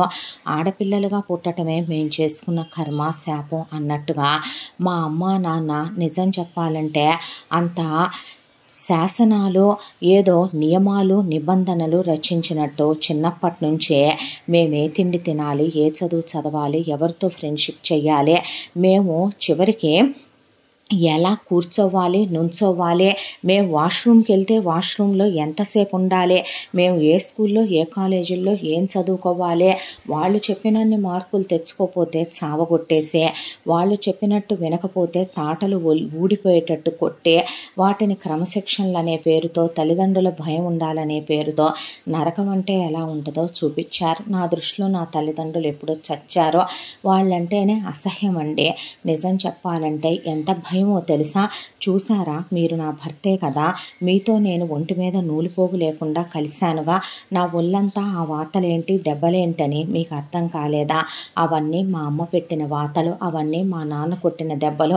చూసారా, నా తల మీద 4 గాయాలు కుట్లేయించినే, నాకు మార్కులు రాలేదనే, నాకు అన్నం వండటం రాలేదనే, నాకు ఇల్లూడ్చి తొడవటం రాలేదనే మా అమ్మ నాన్నలు నా తల పగలగొట్టి కుట్లేయించినాయి. బాడీలో 5-6 వెముకలు ఎరగటం, కట్లు కట్టించడం కూడా అయిపోయిందే. మేము వంచిన తల ఎత్తకూడదు, మేము మా నోటికి నచ్చినవి తినకూడదు, మాకు నచ్చిన బట్టలు కట్టుకోకూడదు, ఆడపిల్లల్ని హద్దుల్లో పెంచొచ్చండి. నిజంగా వాళ్ళు ఏదో తప్పుడు పనులు చేసేలా వాళ్ళ ప్రవర్తన ఉంటే అమ్మా నాన్నలు హద్దుల్లో పెట్టడం తప్పు కాదు. కానీ ఆడపిల్లలుగా పుట్టటమే శాపం పాపం అన్నట్టుగా మరీ కడుపుకు తినే తిండి, చివరికి కంటికి నచ్చిన బట్టలు కూడా కట్టుకోకూడదంటే ఎలా చెప్పండి. చీర కట్టుకుంటే పడుకుంటే నడుం కనపడకూడదు, ముసలోళ్ళల్లా బుస్కోటు బ్లౌజులు వేసుకోవాలి, జడేసుకోవాలి, తలకి లప్పెడు నూనె పెట్టుకోవాలి, అబ్బాయిల వైపు కన్నెత్తి చూడకూడదు, అమ్మాయిలతో సైతం వీళ్ళు చెప్పిన వాళ్ళతో మాట్లాడాలి. జీవితంలో ప్రతి ఒక్క క్షణం వీళ్ళే నిర్ణయిస్తే ఇప్పటివరకు గడిచిపోయిన ఇన్నేళ్ల జీవితం అనే డైరీలో వెనక్కి తిరిగి చూసుకుంటే రాబందుల్లా గద్దల్లా వీళ్ళు తప్ప నా జీవితంలో నేను సంతోషంగా గడిపిన క్షణం, మనసారా నవ్విన క్షణం, కడుపు నిండా తిన్న క్షణం ఒక్కటి లేదండి. తన్నులు మాత్రం కావలసినన్ని ఉన్నాయి, కన్నీళ్లు మాత్రం జీవితానికి సరిపడా ఏడ్చినన్ని ఉన్నాయి. మీకో విషయం చెప్పమంటారా? మీరు సంబంధానికి వచ్చారు, మీకు బోల్డంత ఆస్తి ఉందని, పెద్ద ఉద్యోగం ఉందని, మీ అమ్మా నాన్న పోయారు పేడా లేదని, మీకు అక్క చెల్లెళ్ళు అన్నదమ్ములు లేరని మీరు మా అమ్మా నాన్నలకు నచ్చారు. వాళ్ళు నచ్చారు అన్నారు కాబట్టి నేను నోరు మూసుకొని మిమ్మల్ని పెళ్లి చేసుకోవాలి. కానీ మిమ్మల్ని చూసినప్పుడు, మీరు నన్ను పక్కకి తీసుకెళ్ళి మాట్లాడినప్పుడు ఎందుకో మీలో నాకు మీ మంచితనం చాలా నచ్చింది. మీరు చాలా ఓపెన్గా మాట్లాడారు. ఎంగేజ్మెంట్లో ఈ నగలు నీకు నచ్చాయా, ఈ బట్టలు నీకు నచ్చాయా, ఇవి బాగుంటాయి కదా, ఇలా మనం ఫోటోలు తీయించుకుందామని ఫోటోషూట్లో మీరు నన్ను పట్టుకోవటం. ఒక విషయం చెప్పమంటారా? ఆడపిల్ల లైఫ్ ఇంతేనండి. మన అనుకునే వాళ్ళు నిజంగా మనసంతా నిండిపోతే వాళ్ళ కోసం తన కుటుంబాన్ని, తన ఇష్టాల్ని అన్నిటినీ వదిలేసుకునైనా రావాలనుకుంటుంది ఒక అబ్బాయి జీవితంలోకి. మీతో నాకు జీవితం కనపడింది, మీ మీద నాకు నమ్మకం కనపడింది అని తన అమ్మా నాన్నల గురించి సుప్రజ అన్నీ చెప్పటంతో మధు చాలా బాధపడ్డాడు. ఆమెను దగ్గరికి తీసుకుని ఒళ్ళో కూర్చోబెట్టుకొని ముద్దు పెట్టుకొని చాలా క్లోజ్గా ఉండేవాడు. ఆ తర్వాత వేరు కాపురం పెట్టుకున్నారు. సుప్రజని నువ్వు ఆ నేత చీరలేమి కట్టొద్దని మధు డ్రెస్సులు ఇప్పించే, నైట్ పూట నైట్ డ్రెస్సులు వేసుకోమని, ఆ అమ్మాయిని వంట చేయొద్దు అలిసిపోతామని వంటమ్మాయిని పెట్టి, ఇంట్లో పని వాళ్ళని పెట్టి, ఆ అమ్మాయి కారు డ్రైవింగ్ నేర్పించే, ఆ అమ్మాయికి ఫోన్ వాడటం, ల్యాప్టాప్ వాడటం, ప్రపంచ జ్ఞానం బయటికి తీసుకెళ్ళటం, ఆ అమ్మాయిని ట్రిప్పులకి తీసుకెళ్ళటం చాలా హ్యాపీగా చూసుకుంటూ ఒక రోజున మధు ఇంటి దగ్గర ఉండగా సందు చివరన మామ ప్రసాదరావు, అత్త మదాలస రావటం చూసిన సుప్రజ గుండె గుబేలు మనిపోయే, అమ్మో అమ్మా నాన్న వచ్చేస్తున్నారని ఆస్తమా ఉన్న పేషెంట్ లాగా ఊపిరి ఎగదన్ని, బీపీ పెరిగిపోతూ, మనిషి ప్యానిక్ అయిపోతూ, మొహమంతా ఎర్రగా అయిపోయి గుడ్లు వెళ్ళకొచ్చేసి పరిగెత్తుకుంటూ వెళ్ళి గబా గబా ముందు చీర, నేత చీర ఒళ్ళంతా కప్పేసేటట్టు కట్టేసుకొని, తలకింత నూనె పూసుకొని జడేసుకొని, గబా గబా ఫ్రిడ్జ్లో పెట్టున్న పూలు తీసి తల్లో తురిమేసుకొని, నొసట్లో ఇంత కుంకుమ, ముఖాన ఇంత కుంకుమ, కాళ్ళకి పసుపు రాసేసి గబా గబా మెట్లు, పట్టాలు, ఏవో వాళ్ళ పుట్టింటోళ్ళు పెట్టిన కడియాలు, చేతుల నిండా మట్టి గాజులు, మంగళసూత్రాలు, నల్లబూసలు, ఇన్ని నగలు వేసుకొని, అమ్మో సోఫా పైన క్లాత్ నలిగిందా, అమ్మో ఇక్కడ పిల్లో పక్కకి ఒరిగిందా, కబోర్డ్లో బట్టలన్నీ సరిగ్గా ఉన్నాయా, అమ్మో బాత్రూంలో అన్నీ క్లీన్గానే ఉన్నాయా, అమ్మో వంటగదిలో వంటమ్మాయి వండిన దాంట్లో దీంట్లో ఉప్పు తగ్గిందే, ఇది కొంచెం ఉడకలేదు, అన్నం కొంచెం ముద్దగా వచ్చింది ఈ రోజున, నీకు ఈ కూడా రావా అని అమ్మ కొట్టుద్దే, అమ్మ తిట్టుద్దని గడా గడా గడా గడా గడా గడా వణికిపోతూ ఇల్లంతా ఏదో రోబోలాగా, ఏదో మనిషి బరబరా బరబరా తుఫాన్లా తిరిగేస్తూ అన్నీ సర్దుకొచ్చేపాటికి మధుకి కళ్ళల్లో నీళ్లు తిరిగినాయి. ఒక మనిషికి తనకంటూ స్వకష్టం స్వయిష్టం రెండూ ఉంటాయి. అలాంటిదే వాళ్ళ కష్ట సుఖాలు కూడా చెప్పుకునేది తల్లిదండ్రులకే అయితే ఆడపిల్లకి ఆ చెప్పుకునే స్వతంత్రత అమ్మా నాన్నలే ఇవ్వకపోతే ఎలా అనుకున్నాడు మధు. ఈలోపు ఆ అమ్మాయి సోఫాలో కూర్చోకూడదని మొగుడు పక్కన కింద కూర్చుంది. ఆ అబ్బాయికి పేగులు తెగిపోయినంత బాధ అనిపించింది. నిజానికి తన భార్య అంటే తన ఇంటి యజమానురాలు, ఆమె ఈ ఇంటిని మొత్తం చూసుకునేటటువంటి ఓనరు, తను కింద కూర్చోవటం ఏంటి? ఆ అమ్మాయి అలా పిచ్చిదానిలా అయిపోయేపాటికి ఆ అబ్బాయికి టెన్షన్ అనిపించింది. ఈలోపు తలుపు తీసుకొని అత్తామామ వస్తూనే అత్త కళ్ళు ఇల్లంతా గమనించటం, మామ కూతురు ఎక్కడుందా అని చూస్తూ రావటం, బాగున్నారా నాన్నగారు, బాగున్నావా అమ్మ అన్నాక నువ్వెలా ఉన్నావు అన్నాక బాగున్నానండి అని తల దించేసింది ఆ అమ్మాయి. ఆ తరువాత మరదలు వచ్చినా అంతకుముందు చాలాసార్లు మధు స్వప్నం చూశాడు. వంచిన తల స్వప్న ఎత్తకూడదు, ఇహ పద అనంగానే అనాలి, అంతకు మించి మాట్లాడటం ఉండదు. అంతా దాంట్లో కూడా అత్తగారు బెడ్రూమ్లోకి వెళ్ళి కూతురు బీరువా ఎలా సర్దిందా, కూతురు పడగదిలోకి వచ్చి పడక మంచం మీద పక్క ఎలా సర్దిందా, వంటగదిలో సామాన్ ఎలా సర్దిందా అని ఆ అమ్మాయిని ఏదో అనబోయేలోపు ఏంటత్తయ్యా అంటే ఏం లేదు నాయన ఏముంది అనేసి వాళ్ళు వచ్చినన్నాళ్ళు భార్యనే తను లీవ్ పెట్టుకొని మరీ ఇంట్లో ఉండేవాడు తప్ప ఒక్క మాట అన్నిచ్చేవాడు కాదు. వాళ్ళు వెళ్ళిపోయాక ఆ అమ్మాయి తిరిగి ప్రాణం వచ్చిన జీవిలా మారేదే. ఇలాగే ఉంటూ ఎన్ని సంవత్సరాలు ఎంత నరకం అనుభవించిందో, మరదలు ఇప్పుడు ఎంత పడుతుందో అర్థమైంది మధుకే. ఆ తర్వాత ఇలా వాళ్ళ జీవితకాలంలో రోజులు, నెలలు, సంవత్సరాలు గడిచిపోతూ పెళ్ళై 7 ఏళ్ళు గడిచిపోయి పెళ్ళైన 2 సంవత్సరాలకి పాప బిందు, పాప పుట్టిన 2 సంవత్సరాలకి బాబు అద్విత్ పుట్టారు. పిల్లలిద్దరితో హ్యాపీగా ఉండే జీవితం. ఒకరోజు సుప్రజ మధు గుండెల మీద పడుకొని ఇంకా జీవితంలో ఏమక్కర్లేదనిపిస్తోంది, ఈ సంతోషం జన్మంతటికీ సరిపోతుందేమో అనిపిస్తోంది. ఎంత ఆనందంగా ఉన్నానో తెలుసా మిమ్మల్ని పెళ్లి చేసుకున్న తర్వాత, ఎంత సంతోషంగా ఉన్నానో తెలుసా. చిన్నప్పటి నుంచి ఏ రోజు కడుపు నిండా తిని కంటి నిండా నిద్రపోయి మనసారా నవ్వే ఎరుగనేమోనండి. చాలా ప్రశాంతంగా ఉంది మనసంతా. ఏదో గాల్లో తేలిపోతున్నట్టు, స్వర్గంలోకి వెళుతున్నట్టు, దేవుడు రమ్మని పిలుస్తున్నట్టే ఉంది తెలుసా అంటే పిచ్చి మాటలు మాట్లాడుకో అన్నాడు మధు. ఆ తరువాత కొన్ని రోజులకి సుప్రజ కళ్ళు తిరిగి పడిపోయింది. హాస్పిటల్కి తీసుకెళ్తే ఏమీ లేదు, కొంచెం వీక్గా ఉందని మందులు రాస్తే, ఒక రోజున ఆఫీసు నుంచి మధు వచ్చేసరికి పిల్లలిద్దరూ తల్లి మీద పడి పడుకున్నారు. సుప్రజ అనేసరికి లేవట్ల. దగ్గరికి వెళ్ళి చూస్తే మనిషి కట్టెలా బిగుసుకుపోయి ఉంది. తల్లి చనిపోయిందనే విషయం కూడా తెలియక పిల్లలు తల్లి మీద పడే పడుకుంటే మధు గుండె బద్దలైపోయి సుప్రజని హాస్పిటల్ తీసుకెళ్తే పోయి చాలాసేపు అయింది. చిన్నప్పటి నుంచే ఆ అమ్మాయికి వెరీ రేర్గా ఉండి బయటపడని ఒక హార్ట్ డిసీజ్ ఉంది. మనం అసలు అమ్మాయికి హార్ట్ డిసీజ్ ఉందని ఎక్స్పెక్ట్ కూడా చేయలేదు. చూడటానికి మనిషి బాగానే ఉంది కదా, సడన్గా గుండె ఆగిపోయిందని డాక్టర్లు చెప్పేసరికి మధు కుప్పకూలిపోయాడు. 7 ఏళ్ల కాపురం, ఒక్క చిన్న అరమరిక లేదు, ఒక్క రోజున ఒక్క ఆర్గ్యుమెంట్ డిస్కషన్ లేదు. ఎంతో ప్రేమగా అనురాగంగా ఉన్నారు ఇద్దరు. అలాంటిది తన భార్య దేవుడి దగ్గరికి వెళ్ళిపోతానేమో, స్వర్గంలోకి వెళ్ళాలనుందే అన్నందుకు దేవుడు తీసుకెళ్ళిపోయాడా? జీవితంలో 7 ఏళ్ళు తనతో ఆనందంగా ఉన్న జీవుడు ఇక ఈ ప్రశాంతత చాలనుకుని వెళ్ళిపోయాడా? వాళ్ళమ్మ నాన్నలు పెట్టిన నరకాలు ఇక భరించి భరించి అలసిపోయిన ఆ మనసు విశ్రాంతి తీసుకోవాలని వెళ్ళిపోయిందా అనే కట్టలు తెంచుకున్న దుఃఖంతో మధు గుండె బద్దలైపోయేలా ఏడ్చాడు. ఒకవైపున 2 పసిపిల్లలు. ఆ అమ్మాయి పోయిన దుఃఖం నుంచి తేరుకోలేక పిచ్చోళ్ళ మారిపోయాడు. ఆయాను పెట్టుకొని పిల్లల్ని తనే పెంచుకుంటానని ఇంటికి తెచ్చేసుకున్నాడు. ఆ తర్వాత తను మళ్ళీ పెళ్లి చేసుకోవాలి వెంటనే అని అనుకోలేదు. కానీ అత్తామామలు వచ్చి మళ్ళీ పెళ్లి చేసుకుంటావుగా, అదేదో స్వప్ననే చేసుకో అని అడిగారు. ఆ మాటకి నేను అసలు ఇప్పుడే చేసుకోవాలనుకోవట్లేదంటే, ఎప్పుడు చేసుకున్నా సరేనయ్యా, నువ్వు బయట అమ్మాయిని చేసుకుంటే పిల్లలకి ఆ అమ్మాయి సవత్తల్లి అవుద్ది తప్ప నీకు రెండో భార్య అవుద్ది తప్ప పిల్లలకి కన్న తల్లి ప్రేమను పంచుద్దా? అదే పిన్నమ్మే తల్లిగా వస్తే పిల్లల్ని గుండెల్లో పెట్టుకొని చూసుకుంటుంది. మా మనవడు మనవరాల గురించి కూడా మేము ఆలోచించుకోవాలి కదా. పోయిన మా అమ్మాయిని మురిపించి మరిపిస్తుంది మా రెండో అమ్మాయి అయితే. అదే నువ్వు బయట వాళ్ళని ఎప్పుడు కాకపోయినా కొన్నాళ్ళకి చేసుకున్నా వాళ్ళు అలా కారేమో కదో.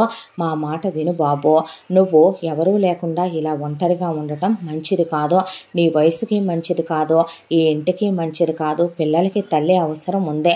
స్వప్నని నువ్వు చేసుకో, స్వప్న కూడా నిన్ను అచ్చు సుప్రజలానే మురిపించగలదు అన్న తర్వాత, అది కాదండి అంటే మీ అమ్మా నాన్న లాంటి వాళ్ళం, మా మాట కాదనొద్దు నువ్వు అనేసి ఆ అబ్బాయికి వాళ్ళే ఇంటి పెద్దల్లా ఉండి మరే స్వప్ననిచ్చి సింపుల్గా మధుకి పెళ్లి జరిపించేశారు. ఆ తర్వాత జరిగిన కథ అందరికీ తెలిసిందే. మధు కాళ్ళు పట్టుకొని అజయ్ ఊపేస్తూ ఉండగా మధు మళ్ళీ గతంలో నుంచి బయటకు వచ్చాడు. మనం ప్రేమించిన వాళ్ళు మనకు దూరం అయితే బ్రతకగలమా మధు అన్నయ్య?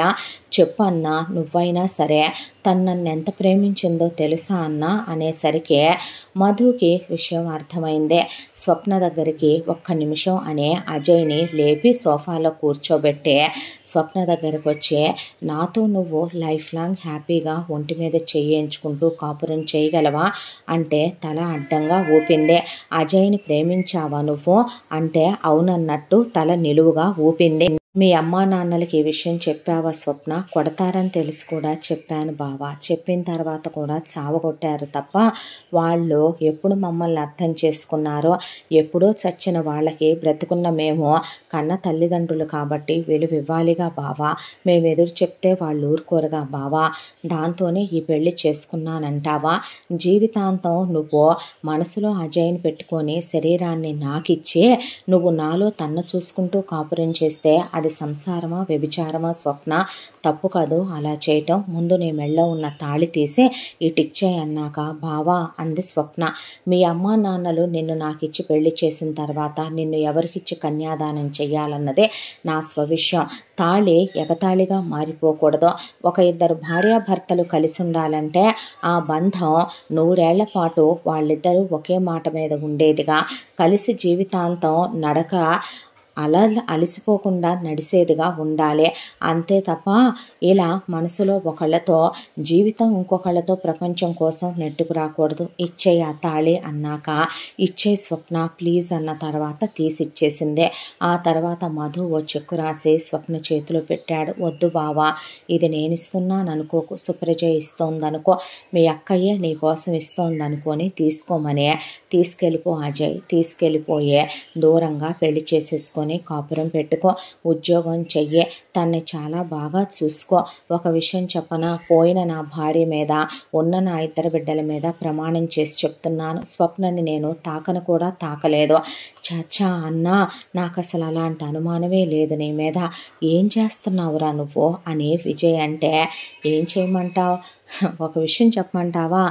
లైఫ్ ఒక్కొక్కళ్ళకి ఒక్కోలాంటి పాఠాలు గుణపాఠాలు నేర్పిస్తుంది. వీళ్ళ అమ్మా నాన్న ఎలాంటి వాళ్ళు, వీళ్ళని ఎలా పెంచారో నీకు నేను చెప్పినా కూడా అర్థం కాదు. నేను ఇప్పుడు ఎవరిని తప్పు పట్టట్లేదు. ఎందుకో తెలుసా? నా భార్య పోవటం నా కర్మ. తను ఉన్నప్పుడు ఎటు సుఖపడలేదు, నాతో ఉన్నన్నాళ్ళు సంతోషంగా ఉంది. ఆ తర్వాత అనుకోకుండా దేవుడు తీసుకెళ్ళిపోయాడా. నేను మళ్ళీ నిజంగా స్వప్న లైఫ్లో ఎవరూ లేరనుకునే పెళ్ళికి ఒప్పుకున్నాను పిల్లల కోసం. ఆ తర్వాత స్వప్న లైఫ్లో ఇలా మరొకళ్ళు, మీ తమ్ముడైనా కావచ్చు ఎవరైనా కావచ్చు, ఉన్నాడని తెలిసిన క్షణమే ఇంకా నాకు అక్కడ చోటు లేదు కదో. ఒక విషయం చెప్పమంటావా? మా అత్త మామలకే నాకున్నదంతా ఎక్కడ ఎవరి పరం అవుద్దో, ఎవరు తింటారో అనే భయం. అంతే తప్ప తమ కూతురు జీవితం నాశనం అయిపోతుందా లేదా అనేది వాళ్ళు చూడరు. అక్కడ ఉంది ఒక మగాడైతే చాలు వాళ్ళకే, అంతకుమించి వాళ్ళకేమీ అక్కర్లేదు. ఇప్పుడు వాళ్ళ గురించి ఇక్కడ మాటలు అనవసరం.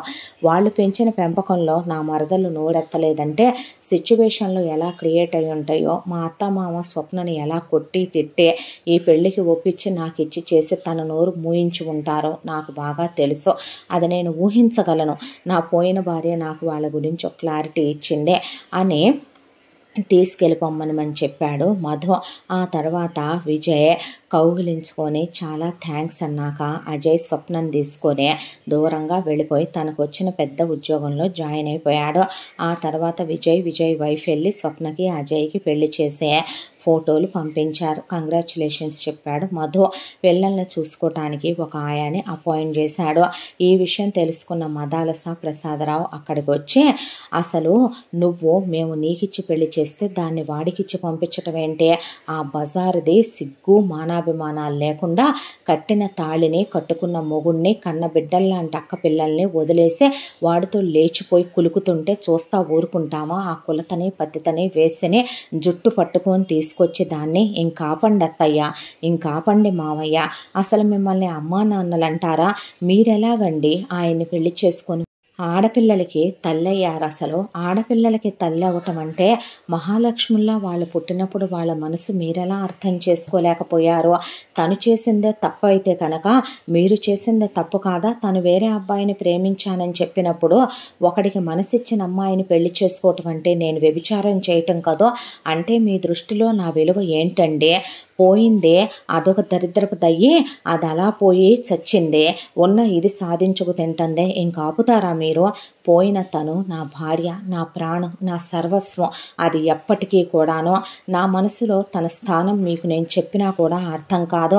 నా బిడ్డల్ని నేను పెంచుకోగలనండి. ఇంకెప్పుడు మీరు ఏ విషయాల్లో కలగజేసుకోకుండా ఉంటేనే మీకు నాకు మంచిదే. వచ్చి చూడాలనుకుంటే పిల్లల్ని చూసి వెళ్ళండి. పెద్దవారుగా మీ గౌరవం మీకు మీరు దక్కించుకోండి. ఇంతకన్నా నేను ఇంకేమీ మాట్లాడలేకపోతున్నాను. మీరు స్వప్న ఎక్కడుందో తెలుసుకున్నా, వాళ్ళ లైఫ్లోకి వెళ్ళినా వాళ్ళకి మీకు మధ్యలో నేనున్నానని మర్చిపోకండి. పిల్లల్ని తీసుకుని శాశ్వతంగా వెళ్ళిపోతాను మీకు కనపడకుండా అనేసరికి అక్కడి నుంచే మదాలస ప్రసాదరావు అల్లుడు అడిగిన మాటలకే వెళ్ళబోతుంటే, ఒక్క నిమిషం, కూతుళ్ళ దృష్టిలో అమ్మా నాన్నలుగా బ్రతికుండాలనుకోండి. కూతుళ్ళ దృష్టిలో అమ్మా నాన్నలుగా మీరెప్పుడో పోయే సజీవంగా ఉన్నామనుకొని మురిసిపోవద్దు. ఇంకా వెళ్ళిరండి అన్నాడు. ఆ తర్వాత వంచిన తలెత్తకుండా వెళ్ళిపోయారు. వెళ్ళిపోయిన తర్వాత ఇక తన రొటీన్ లైఫ్లో తను పడిపోయి మధు పాప బాబుని స్కూల్కి పంపించుకుంటూ ఆయా కప్పచెప్పి తను ఉద్యోగానికి వెళ్ళటం మొదలుపెట్టాడు. పెట్టిన ఆయా సరైంది కాదు. పిల్లలిద్దరూ స్కూల్ నుంచి వచ్చారు. పాపకి ఆకలి అవుతోందని స్నాక్స్ పెట్టమంటే ఆయా పట్టించుకోకపోతే పిల్లలిద్దరూ కలిసి ముందు డబ్బులు ఇస్తే ఏదైనా కొనుక్కోవచ్చని పాపకి తెలుసు. ఫస్ట్ క్లాస్కి వచ్చింది, 6 ఏళ్ల వయసు, బాబుకి 4 ఏళ్ల వయసు. దాంతో వాళ్ళ నాన్న రూమ్లోకి వెళ్ళి కబోర్డ్లో కట్ట డబ్బులుంటే అందులో నుంచి ఒక 500 రూపాయల కాగితం లాక్కొని అది తీసుకొని రోడ్డు మీద పడి అలా నడుచుకుంటూ వెళ్ళి ఒక షాప్ దగ్గర 2 చాక్లెట్లు కొని తమ్ముడికి పెట్టి, తినరా తమ్ముడు అనే పాప తిన్నదే.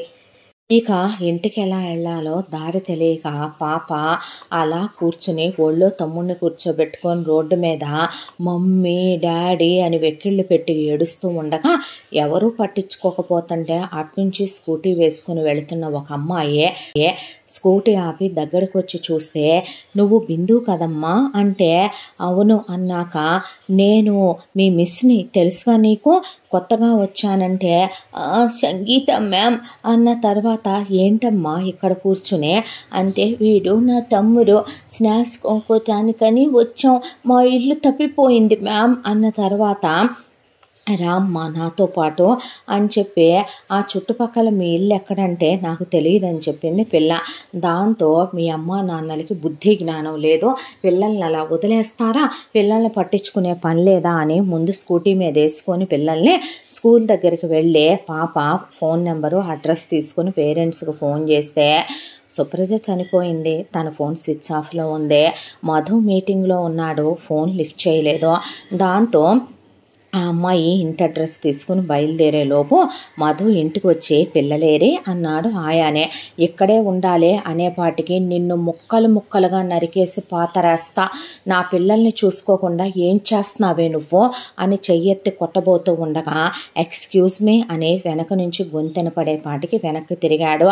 చూస్తే సంగీత పిల్లలిద్దరినీ తీసుకొని వచ్చేసరికి, డాడీ అనుకుంటూ వచ్చారు. ఎక్కడికి వెళ్ళారమ్మా అని మధు అంటే, చెయ్యెత్తి నుంచున్న మధుని చూసి, మీరు ఏదైనా ఉంటే మీ ఇద్దరు వైఫ్ అండ్ హస్బెండ్ మీరు బెడ్రూముల్లో మాట్లాడుకోవాలి, ఇలా హాల్లో మీ ఇద్దరు గొడవ పడుతూ పిల్లల్ని అలా వదిలేయటం ఏంటండి వీధిలోకి అనేసరికి అక్కడి నుంచున్న ఆయా తెగ మెలికలు తిరిగి సిగ్గుపడిపోతుంటే, వాట్ అన్నాడు మధు. చీచీ మ్యామ్, అది మా మమ్మీ కాదు, అది మా ఆయా. నువ్వు ఆయానా? ఏంటి అంత సిగ్గుపడిపోతున్నావు, ఎలా అవతలకే అంది సంగీత. అనేపాటికి మూతి తిప్పుకుంటూ ఆయా అక్కడి నుంచి వెళ్ళిపోయిన తర్వాత, మీరంటే మగవాళ్ళు, మీకు తెలియకపోయి ఉండొచ్చు, వీళ్ళ మమ్మీని పిలవండి, పిల్లల్ని అలా రోడ్డు మీదకి వదిలేయటం ఏంటి, నేను కనుక్కుంటాను ఆవిడనే, నేను చెప్తాను ఆవిడకి ఇలా చేయొద్దనే. నేను చెప్తాలేండి, మీరు వెళ్ళండి అన్నాడు మధు. లేదండి, మీరు ఆవిడని పిలవండి, నేను మాట్లాడాలి. ఇంతకీ మీరెవరో? నేను కొత్తగా ఈ ఊరు వచ్చానండి, పాపకి టీచర్ని, క్లాస్ టీచర్ని నేను, నా పేరు సంగీత అని చెప్పిన తర్వాత ఆయన మధు, తెలుసులేండి, చూశాను పాప రిజిస్టర్లో మీ పేరు, మీ వైఫ్ని పిలవండి, తనకు చెప్తాను నేను అనేసరికి మధు అడ్డు లేచాడు. లేచేసరికి, అదిగో నా వైఫ్ చెప్పండి, మీరు చెప్పలేరులే తనకి, ఎలా చెప్తారో అనేసరికి ఆ ఫోటో వైపు చూసిన సంగీత అలా స్థాను వైపే నిలబడిపోయింది. నిలబడిపోతే కళ్ళల్లో నుంచి ధారలుగా నీళ్లు కారిపోతుంటే ఎందుకు ఈవిడింత ఎమోషనల్ అయ్యి ఏడుస్తోంది అని ఎక్స్క్యూజ్ మీ అన్నాడు మధు. ఎలా జరిగింది అంది సంగీత. సడన్గా హార్ట్ అటాక్ పోయింది. ఎన్నాళ్ళైంది? 1.5 year అవుతోంది అన్న తర్వాత, ఓ పిల్లలతో మీరిక్కడే ఉంటున్నారా అంటే, అవును, మీరెందుకండి బాధపడుతున్నారు, పిల్లలకి అమ్మ లేదని చెప్పారుగా అన్న తర్వాత, పిల్లల్ని దగ్గరికి తీసుకొని ముద్దు పెట్టుకొని ఉంటానండి అని అక్కడి నుంచి వెళ్ళిపోయింది సంగీత. ఆ తర్వాత నెక్స్ట్ డే నుండి సంగీత పాపని బాబుని దగ్గరికి తీసుకోవటం, పాపని ముద్దు పెట్టుకోవటం, బాబు క్లాసులోకి వెళ్ళి పిల్లలిద్దరూ నాకు కావలసిన వాళ్ళు ఏమనొద్దని వాళ్ళకి చెప్పటం, ఆ తర్వాత పిల్లలిద్దరినీ తనే స్కూటీ మీద ఎక్కించుకొని బస్సులో వదిలే రెండమ్మా అని ఇంటికి తీసుకురావటం. కొత్త ఆయాని పెట్టాడు మధు, ఇప్పుడు మంచి ఆయానే, ఇవ్వండమ్మా పిల్లల్నంటే నువ్వు అడ్డులే అని పిల్లలిద్దరికి స్నానం చేయించి స్నాక్స్ పెట్టి పిల్లలతో ఆడుకోవటం, పిల్లలతో టైంపాస్ చేయటం. ఆఫీసు నుంచి వచ్చిన మధు, మీరేంటి ఇక్కడ అంటే, ఏమీ లేదండి, పిల్లలతో కాసేపు టైం స్పెండ్ చేయాలనిపించింది, అప్పుడప్పుడు వస్తాను, మీరు తప్పుగా అనుకోనంటే అనేసరికి, ఎందుకు అన్నాడు మధు. పిల్లలంటే నాకు ఇష్టం అందుకే అనేసరికి, మీకు పెళ్ళయిందా అని అడిగాడు. లేదండి అంటే, బహుశా పాప మీ అమ్మాయికి పిల్లలు పుట్టే అవకాశం లేదేమో, అందుకే పిల్లల్ని ఇష్టపడుతోందేమో, నేను ఆ క్వశ్చన్ అడిగి తప్పు చేసినట్టున్నాను, పర్లేదండి మీ ఇష్టం, వచ్చి వెళ్ళండి అన్నాడు. ఆ రోజు నుంచే ఇక సంగీత రోజు పిల్లలతో పాటు రావటం, పిల్లల మీద కేర్ తీసుకోవటం, ఉన్నట్టుండే సుప్రజ ఫోటో వైపు 100 సార్లు చూడటం, కన్నీళ్లు పెట్టుకోవటం, మొహం అంతా ఎర్రగా అయిపోవటం, సుప్రజ ఫోటో దగ్గర పూలు పెట్టడం, ఎందుకు ఇంత ఓవర్గా ఎమోషనల్ అవుతుంది, పిల్లల్ని దగ్గరికి తీసుకోవటం, ముద్దులు పెట్టడం, నిద్ర పుచ్చటం, వాళ్ళకి నచ్చినవి వండి పెట్టడం, వాళ్ళతో ఆడుకోవటం, ఎందుకింత ఓవర్గా పిల్లలతో కనెక్ట్ అవుతుంది మధుకి అర్థం కాలేదు. ఒక రోజున, నేను ఈ ఆదివారం పాపని బాబుని మా ఇంటికి తీసుకెళ్తాను అంటే, పర్లేదండి, దేనికి, ఏమీ లేదు, కాసేపు టైం స్పెండ్ చేద్దాం, మా ఇంటికి తీసుకెళ్దామని, ప్లీజ్ పంపరా అంటే, సరే తీసుకెళ్ళండి అన్నాడు. తీసుకెళ్ళిన తర్వాత పిల్లల్ని ప్లే స్టేషన్కి తీసుకెళ్ళి ఆడిచ్చే, పిల్లలకు కావలసినవన్నీ కొనిపెట్టి ఇంటికి తీసుకొచ్చాక పాప మ్యాగీ అడిగిందని వండటానికి వెళ్ళింది సంగీత. ఈలోపు పాప బెడ్రూమ్లోకి వెళ్ళి, హాయ్, ఈ ఫోటోలో ఉంది మా మమ్మీ కదా, మా పిన్ని, స్వప్న పిన్ని అమ్మ, మధ్యలో మా మిస్సు, భలే ఉంది ఫోటో అని తీసి దాని బుడ్డ బ్యాగ్లో వేసేసుకుంది పాప. ఆ తర్వాత ఇంటికి తీసుకొచ్చేటప్పుడు పిల్లాడికి బట్టలు, చాక్లెట్లు, బొమ్మలు బోల్డ్ అన్ని కొనిపెట్టి తీసుకొచ్చింది సంగీత. ఏమీ అనుకోవద్దండి, చాక్లెట్ వరకు అంటే వేరే విషయం, కానీ మీరు ఇలా పిల్లలకి ఇవన్నీ ఇప్పిస్తే ప్లీజ్ మీరు వద్దనొద్దు, వాళ్ళ కోసం నేను ఇంతకన్నా ఏమీ చెయ్యలేను, మీకు నేను చెప్పినా అర్థం కాదు, ప్లీజ్ అండి ఇవ్వనివ్వండి అనేసి వెళ్ళిపోయింది సంగీత. ఆ తర్వాత పాప డాడీ అని మధు దగ్గరికి వస్తే, ఏంటమ్మా అంటే, నీకు చెప్పొద్దంది మిస్, నాకు తమ్ముడికి గోల్డ్ రింగ్స్ కొని ఫింగర్కి పెట్టింది, ప్లే స్టేషన్ తీసుకెళ్ళింది, ఫుడ్ పెట్టింది, ఆడిచ్చింది అన్నాక, ఈ అమ్మాయి ఎందుకు పిల్లలతో ఇంత ఓవర్ క్లోజ్గా ఉంటుంది అనిపిస్తే మధుకి, డాడీ నీకు విషయం తెలుసా, మన మమ్మీ అలాగే స్వప్న పిన్ని మధ్యలో మా మ్యాము ఉన్నాడు తెలుసా వాళ్ళ ఇంట్లో, అమ్మ చనిపోయింది కదమ్మా, పిన్ని పెళ్ళై వేరే ఊరు వెళ్ళిపోయిందిగా, మీ మ్యామ్ కొత్తగా మొన్నేగా మీ క్లాస్ టీచర్గా ఈ ఊరు వచ్చానని చెప్పారు, మ్యామ్ ఎందుకుంటారు అమ్మతో పిన్నితో, అయ్యో డాడీ ప్రామిస్, నిజంగా ఉన్నారు, ఉండి చెప్తా అని పాప బ్యాగ్లో నుంచి ఒక ఫోటో తీసిస్తే, ఆ ఫోటో ఎప్పుడో సుప్రజ ఇంటర్మీడియట్లో ఉన్నప్పటిదే. సుప్రజ పక్కన ఈ సంగీత అనే అమ్మాయి ఉంది, ఆ పక్కన స్వప్న నుంచుంది. చూడటానికి ఒక్కొక్కళ్ళు 2 years గ్యాప్తో ఉన్నట్టు ఉన్నారు. ముగ్గురు యూనిఫామ్లో ఒకే డ్రెస్సు, ఒకే హెయిర్ స్టైలు, మెళ్ళో ఒకే లాకెట్తో ఉన్న చైన్లు వేసుకున్నారు. కజిన్సా? లేకపోతే ఫ్యామిలీ ఫ్రెండ్సా? ఏంటి వీళ్ళు చిన్నప్పుడు కొంచెం పోలికలు అవి కూడా ఒకేలా ఉన్నాయే అన్న తర్వాత మ్యామ్ని అడిగావమ్మా అంటే, లేదుగా నాకు నచ్చింది మన మమ్మీ ఉందని తెచ్చిసా డాడీ అనేసరికి దీని ఐక్యూ లెవెల్కి హ్యాట్స్ ఆఫ్ చెప్పాలి.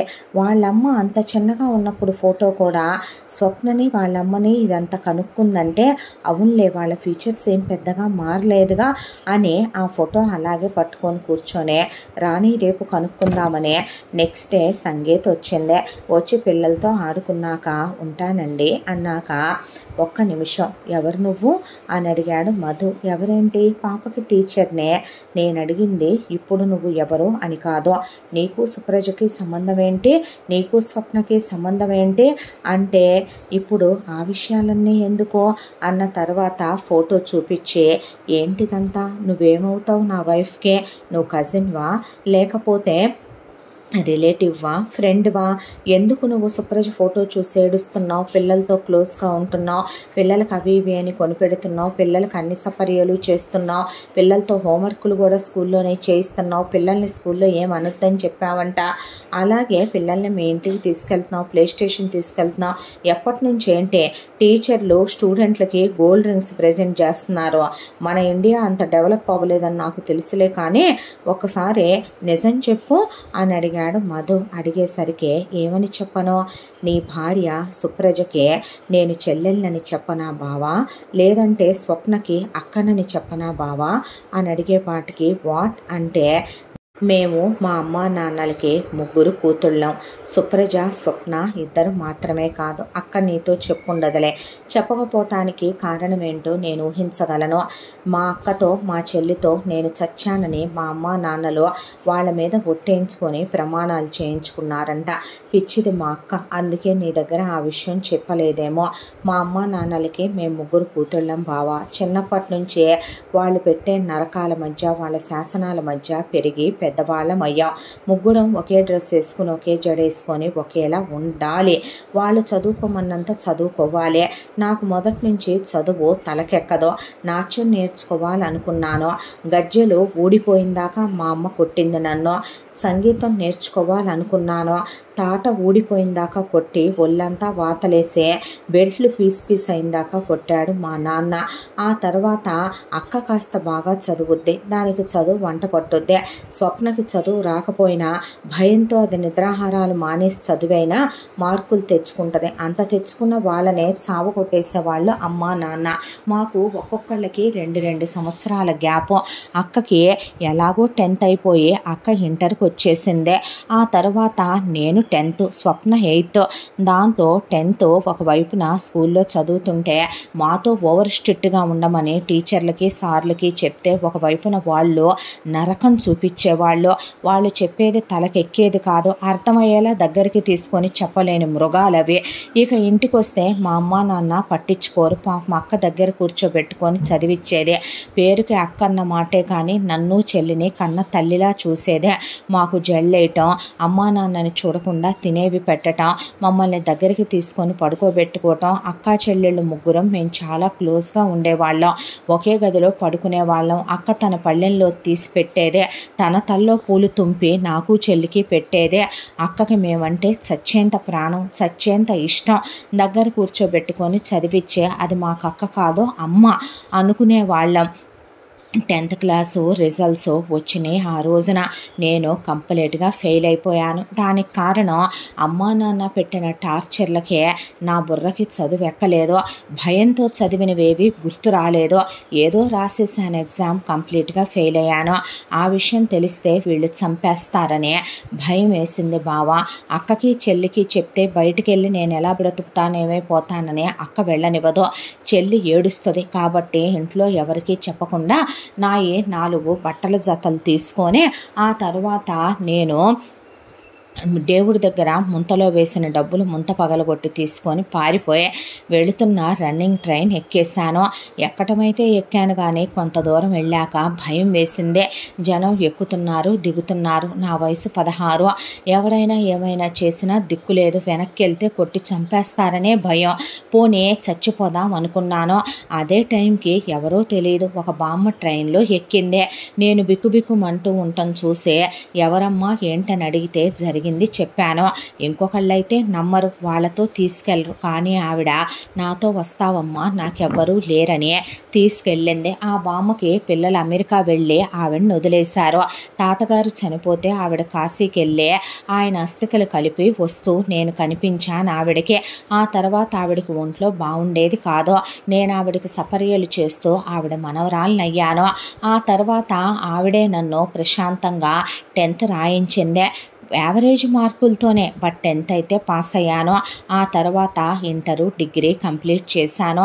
ఆ తర్వాత బామ్మ చనిపోయింది. వాళ్ళ పిల్లలు వచ్చి వాళ్ళ ఇల్లు ఆక్రమించుకొని ఆవిడ అంత్యక్రియలు చేశాక నేను ఒక ఉద్యోగం వెతుక్కున్నాను. ఉద్యోగం వెతుక్కున్న తర్వాత కూడా అక్కని, అమ్మని, నాన్నని, చెల్లిని కలవాలని తిరిగి వచ్చాను.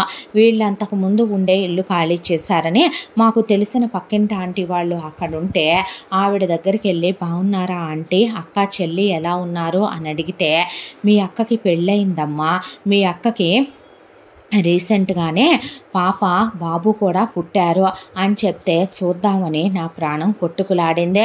ఆ తర్వాత నువ్వు బతికే ఉన్నావా అందావిడ. అంటే మీ అమ్మ నాన్న నువ్వు చచ్చిపోయావని, నువ్వు పోయావని పిండాలు పెట్టి నీకు దినదవస కర్మకాండలు కూడా చేసేసారమ్మా అన్న తర్వాత నేను ఇంక వీళ్ళ జీవితంలోకి రాకూడదనుకున్నాను. పోయిన నేను వచ్చి వీళ్ళ జీవితాల్లో మళ్ళీ అనవసరంగా సుడిగుండాలు సృష్టించకూడదు. నేను వచ్చిన వీళ్ళని యాక్సెప్ట్ చేయరని నాకు అర్థమైందే. ఎప్పుడూ నా దృష్టిలో చచ్చిన వాళ్ళు నేను చచ్చానని చెప్పేదేముంది, ఎక్కడున్నా నా అక్క నా చెల్లి బాగుంటే చాలు అనుకుని ఇప్పుడు నేను వెళ్ళి వాళ్ళ లైఫ్లో కొత్త ప్రాబ్లమ్స్ తేకూడదనే, నేను కనిపించాననే విషయం కూడా చెప్పొద్దా అంటే ఆ దేవుడి మీద ఒట్టే అనేసి అక్కడి నుంచి మళ్ళీ తిరిగి వెళ్ళిపోయాను. ఆ తర్వాత ఇదిగో ఇన్ని సంవత్సరాలకే అక్క చెల్లిని కళ్ళతోనైనా చూసుకుందామని ఈ ఊళ్ళోనే ఒక ఉద్యోగం వెతుక్కున్నాను. పాప వాళ్ళ స్కూల్లో టీచర్గా ఉద్యోగం వచ్చింది. జాబ్లో జాయిన్ అయ్యాను. నా శాలరీ వస్తోంది. దాంతో ఓ ఫ్లాట్ అద్దెకి తీసుకున్నాను. ప్రశాంతంగా తింటున్నాను, ఉంటున్నాను. బామ్మ వాళ్ళ పిల్లలు మంచివాళ్ళు కాదని తెలిసి తను బ్రతుకున్నప్పుడే కొంత అమౌంట్ నా పేరు మీద వేసి ఈ చైను, బ్రేస్లెట్, 2 బ్యాంగిల్స్, పోగులు, ఉంగరాలు చేయించి వెళ్ళిందే. ఆ డబ్బులే తెచ్చుకొని బ్యాంకులో పెట్టుకొని వాడుకుంటూ ఇలా జీవితం గడిపేస్తున్నాను. పెళ్లి చేసుకోలేదా అని అడిగారు బావా మీరు. పెళ్లి చేసుకుంటే ఆ వచ్చిన వాడికి ఓ కుటుంబం ఉంటుంది. వాడమ్మ మా అమ్మ లాంటిది, వాడి నాన్న మా నాన్న లాంటి వాడో, లేదా వాడే మా నాన్న లాంటి వాడో అయితే జీవితంలో ఇప్పటిదాకా పడ్డ నరకాలు చాలవని మళ్ళీ వాళ్ళతో వాళ్ళ కుటుంబంతో కూడా నరకాలు పడాలి. అందుకే నాకు ప్రేమలు, పెళ్ళిళ్ళు అంటే అసహ్యం వేసిపోయిందే. దానికి కారణం మా నాన్నే. భర్త ఎలా ఉండకూడదో, తండ్రి ఎలా ఉండకూడదో రోల్ మోడల్ అతను. మా అమ్మంటేనే నాకు ఏహత కలిగిపోయింది. రేపు అత్తగా ఒకటి వచ్చే ఏదైనా అంటే పట్టానికి నేను సిద్ధంగా లేను. అది మొగుడైనా వాడికి ఒక కుటుంబం ఉంటుందిగా, ఆ కుటుంబం మా కుటుంబం లాంటిది కాదనే. ఏంటి బావా గ్యారంటీ? బాగుందిగా జీవితం. ఇలా నాకు ఒక ఉద్యోగం ఉందే, నాకంటూ ఒక చదువు ఉందే, పిల్లలున్నారు, ఆడుకుంటాను, వచ్చి టైంపాస్ అయిపోతోంది. అక్కపోయిన తర్వాత నువ్వు వాళ్ళని పెట్టుకొని ఉండట్లేదా? ఒకవేళ కొంతకాలం ఆగి నువ్వు ఇంకో పెళ్లి చేసుకున్నా బావా, పిల్లలతో అయితే నేను గడిపి వెళ్ళొచ్చు, వాళ్ళని తీసుకెళ్ళి ఉంచుకోవచ్చు. ప్రస్తుతానికి ఇంతకన్నా నేనేమీ ఆలోచించట్లేదు బావా అన్న తర్వాత మధు అలా నుంచుంటే చాలాసేపటి క్రితం ఆ అమ్మాయిని మధు అడుగుతున్నప్పుడే మదాలస ప్రసాదరావు వచ్చే ఆ అమ్మాయి మాట్లాడిని అన్నీ వినే నువ్వు బాగానే ఉన్నావా అమ్మా, మరే మన ఇంటికి రాలేదేంటే అనేసరికి చెయ్యి విదిలించేసింది సంగీత. నిజమేనమ్మా, చాలా తప్పులు చేసేసాం కదూ మేము. పెద్ద కూతురి దృష్టిలో చచ్చాం, చివరికి చిన్నదాని దృష్టిలోనూ చచ్చాం, నీ దృష్టిలోనూ చచ్చాం. అసలు మేము ఏం సాధించాం అల్లుడో? నిజం చెప్పాలంటే ఎందుకు మేము ఎలా ప్రవర్తించామో మాకు అర్థం కావటం లేదో. నిజమే కదా, తల్లిదండ్రులుగా మేము పిల్లల బాగోగులు, వాళ్ళ ఇష్టాయిష్టాలు తెలుసుకోవాల్సింది పోయి చుట్టాలు చుట్టాలు ఏమంటారో, బంధువులు ఏమంటారో, పక్కింటి వాళ్ళు ఏమంటారో, ఎదురింటి వాళ్ళు ఏమంటారో, స్నేహితులు ఏమంటారో, వాళ్ళ పిల్లల్ని వాళ్ళు కొట్టి వాళ్ళ పిల్లల్ని వాళ్ళు కంట్రోల్లో పెంచారు, గడప దాటకుండా పెంచారు, తలెత్తకుండా పెంచారు, వాళ్ళ పిల్లల్ని కళ్ళెత్తకుండా పెంచారు అని మేము అలా పెంచాలనుకున్నామే తప్ప మా పిల్లలు బంగారాలు, మా పెంపకంలో వాళ్ళు మంచిగా పెరుగుతున్నారు, మా పిల్లలు హద్దు మీరిపోయే రకాలు, చెడిపోయే వాళ్ళు కాదనే మేము మా పిల్లల్ని ఎందుకు ఫ్రెండ్లీగా పెంచలేకపోయాం? వాళ్ళ పిల్లలకి ర్యాంకులు వచ్చినాయి, ఇన్ని మార్కులు వచ్చినాయి, వాళ్ళ పిల్లల వస్త్రధారణ ఇలా ఉంటుంది కాబట్టే వాళ్ళ పిల్లలకు మంచి సంబంధాలు వచ్చినాయి, కాబట్టే వాళ్ళ పిల్లల కెరియర్లు బాగున్నాయి, లైఫ్లు బాగున్నాయి, ఇయే తలకెక్కించుకున్నాను తప్ప మన పిల్లలకు ఒక ఇష్టాలు ఉంటాయి, మన పిల్లలు మంచివాళ్ళు కదా, మన పిల్లలు చూడటానికి అందంగా ఉంటారు, మనసు మంచిదే, మన పిల్లలు నిజంగా చిదిమి దీపం పెట్టుకోగలంత గొప్పోళ్ళు, వాళ్ళని నిజమేగా దీనికి డ్యాన్స్ అంటే ఇష్టం, మ్యూజిక్ అంటే ఇష్టం, అందులో దీన్ని తీర్చిదిద్దుంటే ఇవాళ ఇది గొప్పదై ఉండేదేమో, పెద్ద పిల్లకి మేము చదివించే డిగ్రీ పీజీ ఇష్టం లేదు, దానికి ఇంజనీరింగ్ చదువుకోవాలనేది కళ, దాన్ని అది చదివిస్తే పోయేదిగా, దానికి హోటల్ మేనేజ్మెంట్ చదువుకోవాలని కోరిక. మేము విన్నామా వీళ్ళ మాటలు, అర్థం చేసుకున్నామా? చివరికి ఇలా బతికుండగానే చచ్చిన శవాలుగా మిగిలిపోయాం.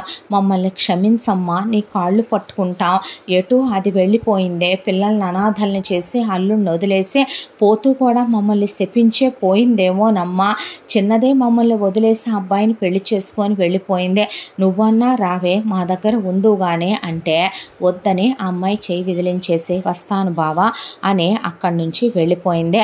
ఆ తర్వాత మధు అత్తామామల వైపు చూసే, మిమ్మల్ని ఒక మాట అడగనా అత్తయ్య, మీరు మామయ్యతో కాపురం చేసి వీళ్ళ ముగ్గురిని కన్న తర్వాత మీరు ఒకటి అర్థం చేసుకోలేకపోయారే అత్తయ్య, ఒక అమ్మా నాన్నలకి కూతురుగా పుట్టిన మీరు మీ అమ్మా నాన్నలు అలా పెంచుంటేనే మీరు అంత ఫ్రీడంతో మామయ్యని పెళ్లి చేసుకొని మీ కూతుళ్ళ మీద అంత పెత్తనం చేయగలిగేవారా? మీ అత్తామామల నుంచి మామయ్యని తీసుకొచ్చి మీరు వేరు కాపురం పెట్టుకోగలిగేవారా? మీ కూతుళ్ళని మీరు పెంచినంత హద్దుల్లో మామయ్యని మీ కూతుళ్ళని పెంచినంత హద్దుల్లో వాళ్ళ అమ్మా నాన్నలు పెంచితేనే మీరు ఈ రోజుకి ఎంత అన్యోన్యంగా ఒకే మాట మీద ఉంటూ ఇంత క్లోజ్గా ఉంటూ మరి మీరు కూడా ఫ్రీగా మిషన్ కొడతారుగా అత్తయ్య, మీరు కూడా బయటికి వెళ్ళొస్తారు, టీవీ చూస్తారు, సినిమాలకు వెళ్ళొస్తారు, ట్రిప్పులకు వెళ్తారు, ఇప్పటికీ మీరు మామయ్య క్లోజ్గానే ఉంటారు, మరి మీ అమ్మాయిలు మిమ్మల్ని చూస్తూ మీలా కూడా పెరగాలని మీరు అనుకోలేదేంటండి? అదే నిజం చెప్పాలంటే బాధాకరమైన విషయం అనేశాడు మధు. ఎంతకన్నా మిమ్మల్ని నేనేమీ అనలేకపోతున్నాను అన్నాక వాళ్ళు వెళ్ళి డైరెక్ట్గా స్వప్నని వెతుక్కుంటూ వెళ్ళేపాటికి తలుపు తీసిన అమ్మాయి భయపడిపోతే, అజయ్ నన్ను నా భార్యని ఏమీ చెయ్యొద్దంటే, నిజంగా చెయ్యం బాబు, నిన్ను మా అల్లుడుగా అంగీకరించే వచ్చామయ్యా, అమ్మ తప్పు చేశామే, మమ్మల్ని క్షమించవే, ఇలాగే చెప్పి మమ్మల్ని తీసుకెళ్ళి పరువు హత్య చేద్దామనుకుంటున్నారా అనేపాటికే ప్రమాణం చేసి చెప్తున్నామమ్మా, దేవుడి మీద సంగీతక్క తిరిగి వచ్చిందే ఏంటి అనేసరికి, అవునమ్మా అది బ్రతికే ఉందే, పాపకి టీచర్గా తిరిగి వచ్చిందంట, మమ్మల్ని అసహించుకుంటుంది, రావే నువ్వైనా చెప్దు కానీ రా బాబు అని తీసుకొచ్చిన తర్వాత స్వప్న వెళ్ళి సంగీతను కౌగిలించుకొని, నీకో విషయం తెలుసా చిన్నక్క, పెద్దక్క పెళ్లిలో నువ్వు లేవనే, పెద్దక్క పిల్లలు పుట్టినప్పుడు నువ్వు లేవనే, ప్రతిరోజు నిన్ను తలుచుకుంటూనే ఉండేవాళ్ళం మేమిద్దరం, నిన్నెప్పుడు మేము మర్చిపోలేదే, నువ్వెక్కడున్నా హ్యాపీగా ఉండాలి, నీలా మేము ధైర్యం చేసి తెగింపుతో ఇంట్లో నుంచి వెళ్ళలేకపోయామని చాలాసార్లు అనుకునే వాళ్ళని తెలుసా. అక్క బావతో ఈ నిజం చెప్పలేక, నేను అజయ్తో చెప్పలేక వీళ్ళు చస్తామని ప్రమాణాలు చేయించుకొని, మా వల్ల వీళ్ళకేమైనా అవుద్దేమో నన్ను నోరు మూసేసుకొని నిన్ను దూరం చేసుకున్నామనే బాధతో మేము ఎంత బాధపడ్డామో, ఎప్పుడూ హ్యాపీగా లేమక్క మేము అనేసరికి ఆ తర్వాత సంగీత జరిగిపోయిందేదో జరిగిపోయిందిగా వదిలేయమని అక్కడి నుంచి రోజు మధు వాళ్ళ ఇంటికి వెళ్ళే, సంగీత కాస్త స్పీడ్గా ఉండే పిల్ల, ధైర్యం తెగింపు ఎక్కువ, దాంతో బావా పిల్లలకి పేరెంట్ మీటింగ్ ఉంది రావా, బావా ఈరోజు ఎర్లీగా వచ్చేవా, బయటికి వెళ్దాం పిల్లల్ని తీసుకొని అని బయటికి తీసుకెళ్ళటం, పేరెంట్ మీటింగ్కి మధుని తీసుకెళ్ళటం, స్పోర్ట్స్ అంటే తీసుకెళ్ళటం, మధుతో బావా ఈ షర్ట్ బాలా వేరే తీసుకోపో అని చెప్పటం, బావా ఈరోజు పిల్లలతో కలిసి సినిమాకి వెళ్దామా, బావా ఇదిగో ఇది తిను, బావా ఇదిగో ఈరోజు లంచ్ నేనే ప్రిపేర్ చేస్తా తీసుకెళ్ళు అనే బాగా మాట్లాడేది మధుతో. అంతా దాంట్లో కూడా మధు స్నేహంగా ఉండేవాడు సంగీతతో. ఆ అమ్మాయి మీద చెడు ఉద్దేశం మధుకి లేదు, మధు మీద చెడు ఉద్దేశం సంగీతకి లేదు. అయితే ఇలా రోజులు గడిచిపోతూ ఉండగా ఒక రోజున రానే వచ్చింది రెండవ ఆబ్దికం సుప్రజదే. అందరూ అసెంబ్ల్ అయ్యారు. అక్కడ స్వప్న సంగీత వెక్కిళ్ళు పెట్టి ఏడ్చి, బాధపడకు బావా, నువ్వెక్కడ ఉన్నా పిల్లలతో నువ్వు సంతోషంగా ఉంటే అది ఆత్మగా ఉన్న ఆనందంగానే ఉంటుంది అన్న తర్వాత స్వప్న సంగీత వైపు మధు వైపు చూస్తూ, మళ్ళీ మా పెద్దక్క స్థానంలోకి మా రెండో అక్క వస్తే బాగుంటుందేమో కదూ అనేసరికి, నీకో దండం, మీ ఫ్యామిలీకో దండమే అమ్మ, మీ వాళ్ళ డెసిషన్లు ఎలా ఉంటాయో, మీ అమ్మ నాన్న ఏ నిర్ణయాలు తీసుకుంటారో నన్ను ఇన్వాల్వ్ చేయబాకే తల్లో, మనం మంచి చెప్పినా మెమ్మ మీ నాన్నకి చెడేనమ్మా అన్నాడు అజయ్. అక్కడికి విజయ్ వైఫ్ కూడా వచ్చారు. అంతా దాంట్లో మదాలస దగ్గరికి పిలిచి, పాపనే బుడ్డదాన వెళ్ళి మ్యామ్ అంటం మానేసి మామ అంటున్నావు కదే సంగీతనే, సంగీత కూడా ఇప్పుడు నీ పిన్నే కదమ్మా, మీ నాన్నకి పెళ్ళాం అవ్వచ్చుగా, మీకు అమ్మాయి మీ ఇంట్లోనే ఉండొచ్చుగా అని అడగవే అంటే, సరేలేవే అడుగుతా ఉండు అని వెళ్ళి అంతా దాంట్లో కూడా సంగీత పాపని దగ్గరికి తీసుకుని అన్నం పెడుతుంటే, మా అంటే, ఏంటమ్మా నువ్వు నాకు తమ్ముడికి అమ్మగా ఉండిపోవచ్చుగా, ఇప్పుడు నేను నీకు అమ్మను కాదని ఎవరు చెప్పారే, నేను నీకు అమ్మనేగా అన్నాక నాకు తమ్ముడికి స్నానం చేయిస్తావు, అన్నం పెడతావు, బర్త్డే పార్టీలు చేస్తున్నావు, అన్నీ చూస్తున్నావు, డాడీకి వైఫ్గా కూడా ఉండొచ్చు కదా, డాడీ చేత నువ్వు తాళి కట్టించుకోవచ్చు కదా, డాడీకి పెళ్ళాం అయిపో, మాకు అమ్మ అయిపో, మా ఇంట్లోనే ఉండు అనేసరికి మధు చెయ్యెత్తే, ఎవరు నేర్పిస్తున్నారు ఈ పెద్ద పెద్ద మాటలన్నీ నీకు, ఏం మాటలు ఇవి అనేపాటి, బావా అనేసరికి, నీకేం తెలియదు నువ్వు బాగా అనేసరికి, ఏంటా మాటలంటే, అమ్మమ్మే అడగమంది నాకేం తెలియదు అనేసరికి, అత్తయ్య మీరు మాట్లాడింది ఎంత అసహ్యంగా ఉందో తెలుసా మీకు, ఏమనుకుంటున్నారు అత్తయ్య నా గురించి, మీ పెద్దమ్మాయి పోయింది, ఆ తర్వాత మీ మూడో అమ్మాయికి తాళి కట్టించారో, తను మళ్ళీ అజయ్ని చేసుకొని వెళ్ళిపోయింది, ఇప్పుడు మళ్ళీ అదే తాళి నేను సంగీత కట్టి మీ కూతుళ్ళందరికీ నేను తాళి కట్టడానికి పుట్టాను అనుకుంటున్నారా, వినటానికి ఎంత అసహ్యంగా ఉందండి ఈ మాట, ఏం మాటలండి మీరు మాట్లాడేవే, బాబు నీకు ఓ మాట చెప్తా, తల్లి లాంటి దాన్నే తప్పుగా అనుకోవద్దు, వద్దండి వినాలయ్యా నువ్వు, మేము మారిపోయాం, మమ్మల్ని క్షమించండి, మేము చేసిన వాటికి నిజం చెప్పు, సుప్రజ వెళ్ళిపోయిన తర్వాత సంగీత వచ్చాక పిల్లలు సంతోషంగా ఉండట్లేదు, ఇల్లు సంతోషంగా ఉండట్లేదు, చిన్నదంటే అజయ్ని ప్రేమించింది కానీ సంగీత గురించి ఎంక్వైరీ లాగానయ్యా, అదెవరిని ప్రేమించలా, మొండిగట్టం కదా, కాబట్టి దాన్ని నువ్వు పెళ్లి చేసుకుంటే తప్పే ఉందే, పిల్లలకి తల్లి అవుద్ది కదా, నీకు భార్య అవుద్ది కదా, ఎన్నాళ్ళు నువ్వు అలా ఒంటికాయ సొంటుకొమ్ములాగా ఇది అలా పెళ్లి పేరంటం లేకుండా ముదురు బెండకాయలాగా మిగిలిపోతారు చెప్పయ్యా, దానికి పిల్లలంటే బోల్డ్ అంత ఇష్టం కదా, చేసుకుంటే పోయిన నా కూతురు ఎటు తిరిగి రాదు, దాని స్థానంలో ఇది ఉందనే సంతోషంతో మేము చేసిన పాపాలకే ఎలాగైనా మేము పశ్చాత్తాపడే, మా పాపానికి కాస్తైనా మేము ప్రాయశ్చిత్తం చేసుకున్న వాళ్ళం అవుతాం, బాబు చేసుకోయ్యా అని మామగారు అన్నాక, మాట్లాడవేమే మేము మాట్లాడుతుంటే అనే సంగీతతో అనేసరికి, చేసుకోవచ్చు కదరా అని విజయ్ వైఫ్, చేసుకో అన్నయ్య అనే అజయ్, బావా అక్క మీరు చేసుకుంటే పిల్లలకి ఒక ఫ్యామిలీ అవుతారు కదా, మీరు చక్కగా అమ్మా నాన్నల ప్రేమ పంచొచ్చు కదే, ఇప్పుడు అక్క లేదనుకో, అక్క స్థానంలోకి నువ్వు వెళ్ళకూడదా చిన్నక్క, వెళ్ళి మళ్ళీ నువ్వు బావతో హ్యాపీగా ఉండే పిల్లలతో సంతోషంగా ఉండకూడదా, బావ అలా ఎంతకాలం ఉంటాడు, నువ్వెలా ఉంటావే ఇంకా ఇలాగే,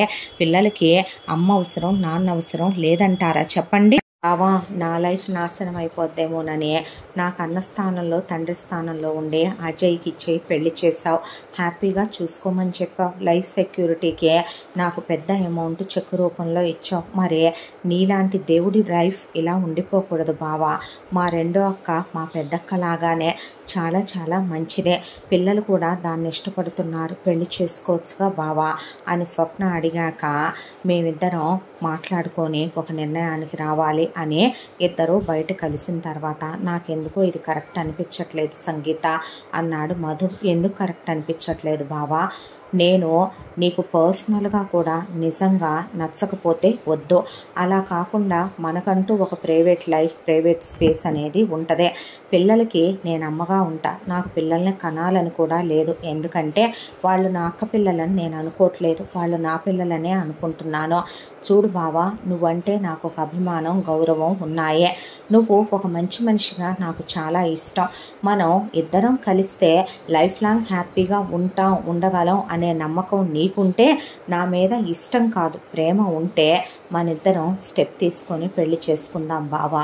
మనిద్దరి మధ్య అయితే ఏ డిస్టర్బెన్సెస్ రావని నేను అనుకుంటున్నా. ఎందుకంటే నీ లైఫ్లో అక్క తర్వాత మరొక ఆడది లేదని నాకు తెలుసు. నా లైఫ్లో నువ్వు తప్ప ఇప్పటి వరకు ఏ మగాడు లేడు, నీ తర్వాత ఎవడు రాడు. ఆ నమ్మకం నీకుంటే కనుక చేసుకుందాం బావా. మన కోసం, పిల్లల కోసం అని అబద్ధాలు చెప్పొద్దు అన్న తర్వాత మధు ఏం మాట్లాడాల. సింపుల్గా రిజిస్టర్ మ్యారేజ్, ఊళ్ళో పెళ్ళి అయిపోయింది.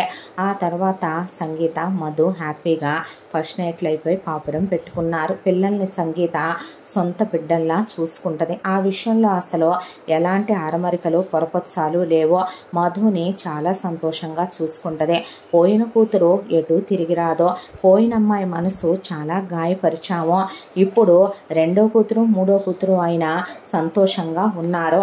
తమ పిల్లలతో హాయిగా బ్రతుకుతున్నారు అనే అమ్మా నాన్నలుగా కుదుటపడి మదాలస ప్రసాదరావు మనసు చేసిన పాపాలకి ప్రాయశ్చిత్తం కొద్దీ తీర్థయాత్రలని, గుళ్ళు గోపురాలు పట్టుకొని పోయిన పెద్ద కూతురు ఆత్మ శాంతించాలని ఎక్కడికి వెళితే అక్కడ పిండ ప్రదానాలు చేసుకుంటూ తిరగటం మొదలుపెట్టారు దేశం వెంబడిపడి వీళ్ళిద్దరూ. ఇక ఆ తర్వాత సంగీత వద్దు అనుకుంటున్నా అనుకోకుండా బర్త్ కంట్రోల్ ఫెయిల్ అయ్యి ప్రెగ్నెంట్ అయ్యే ఒక బాబు పుట్టాడు. చిన్ని తమ్ముడు వచ్చాడు అని పిల్లలు అన్న తర్వాత స్వప్నకి ట్విన్స్ పుట్టారు, పాప బాబు.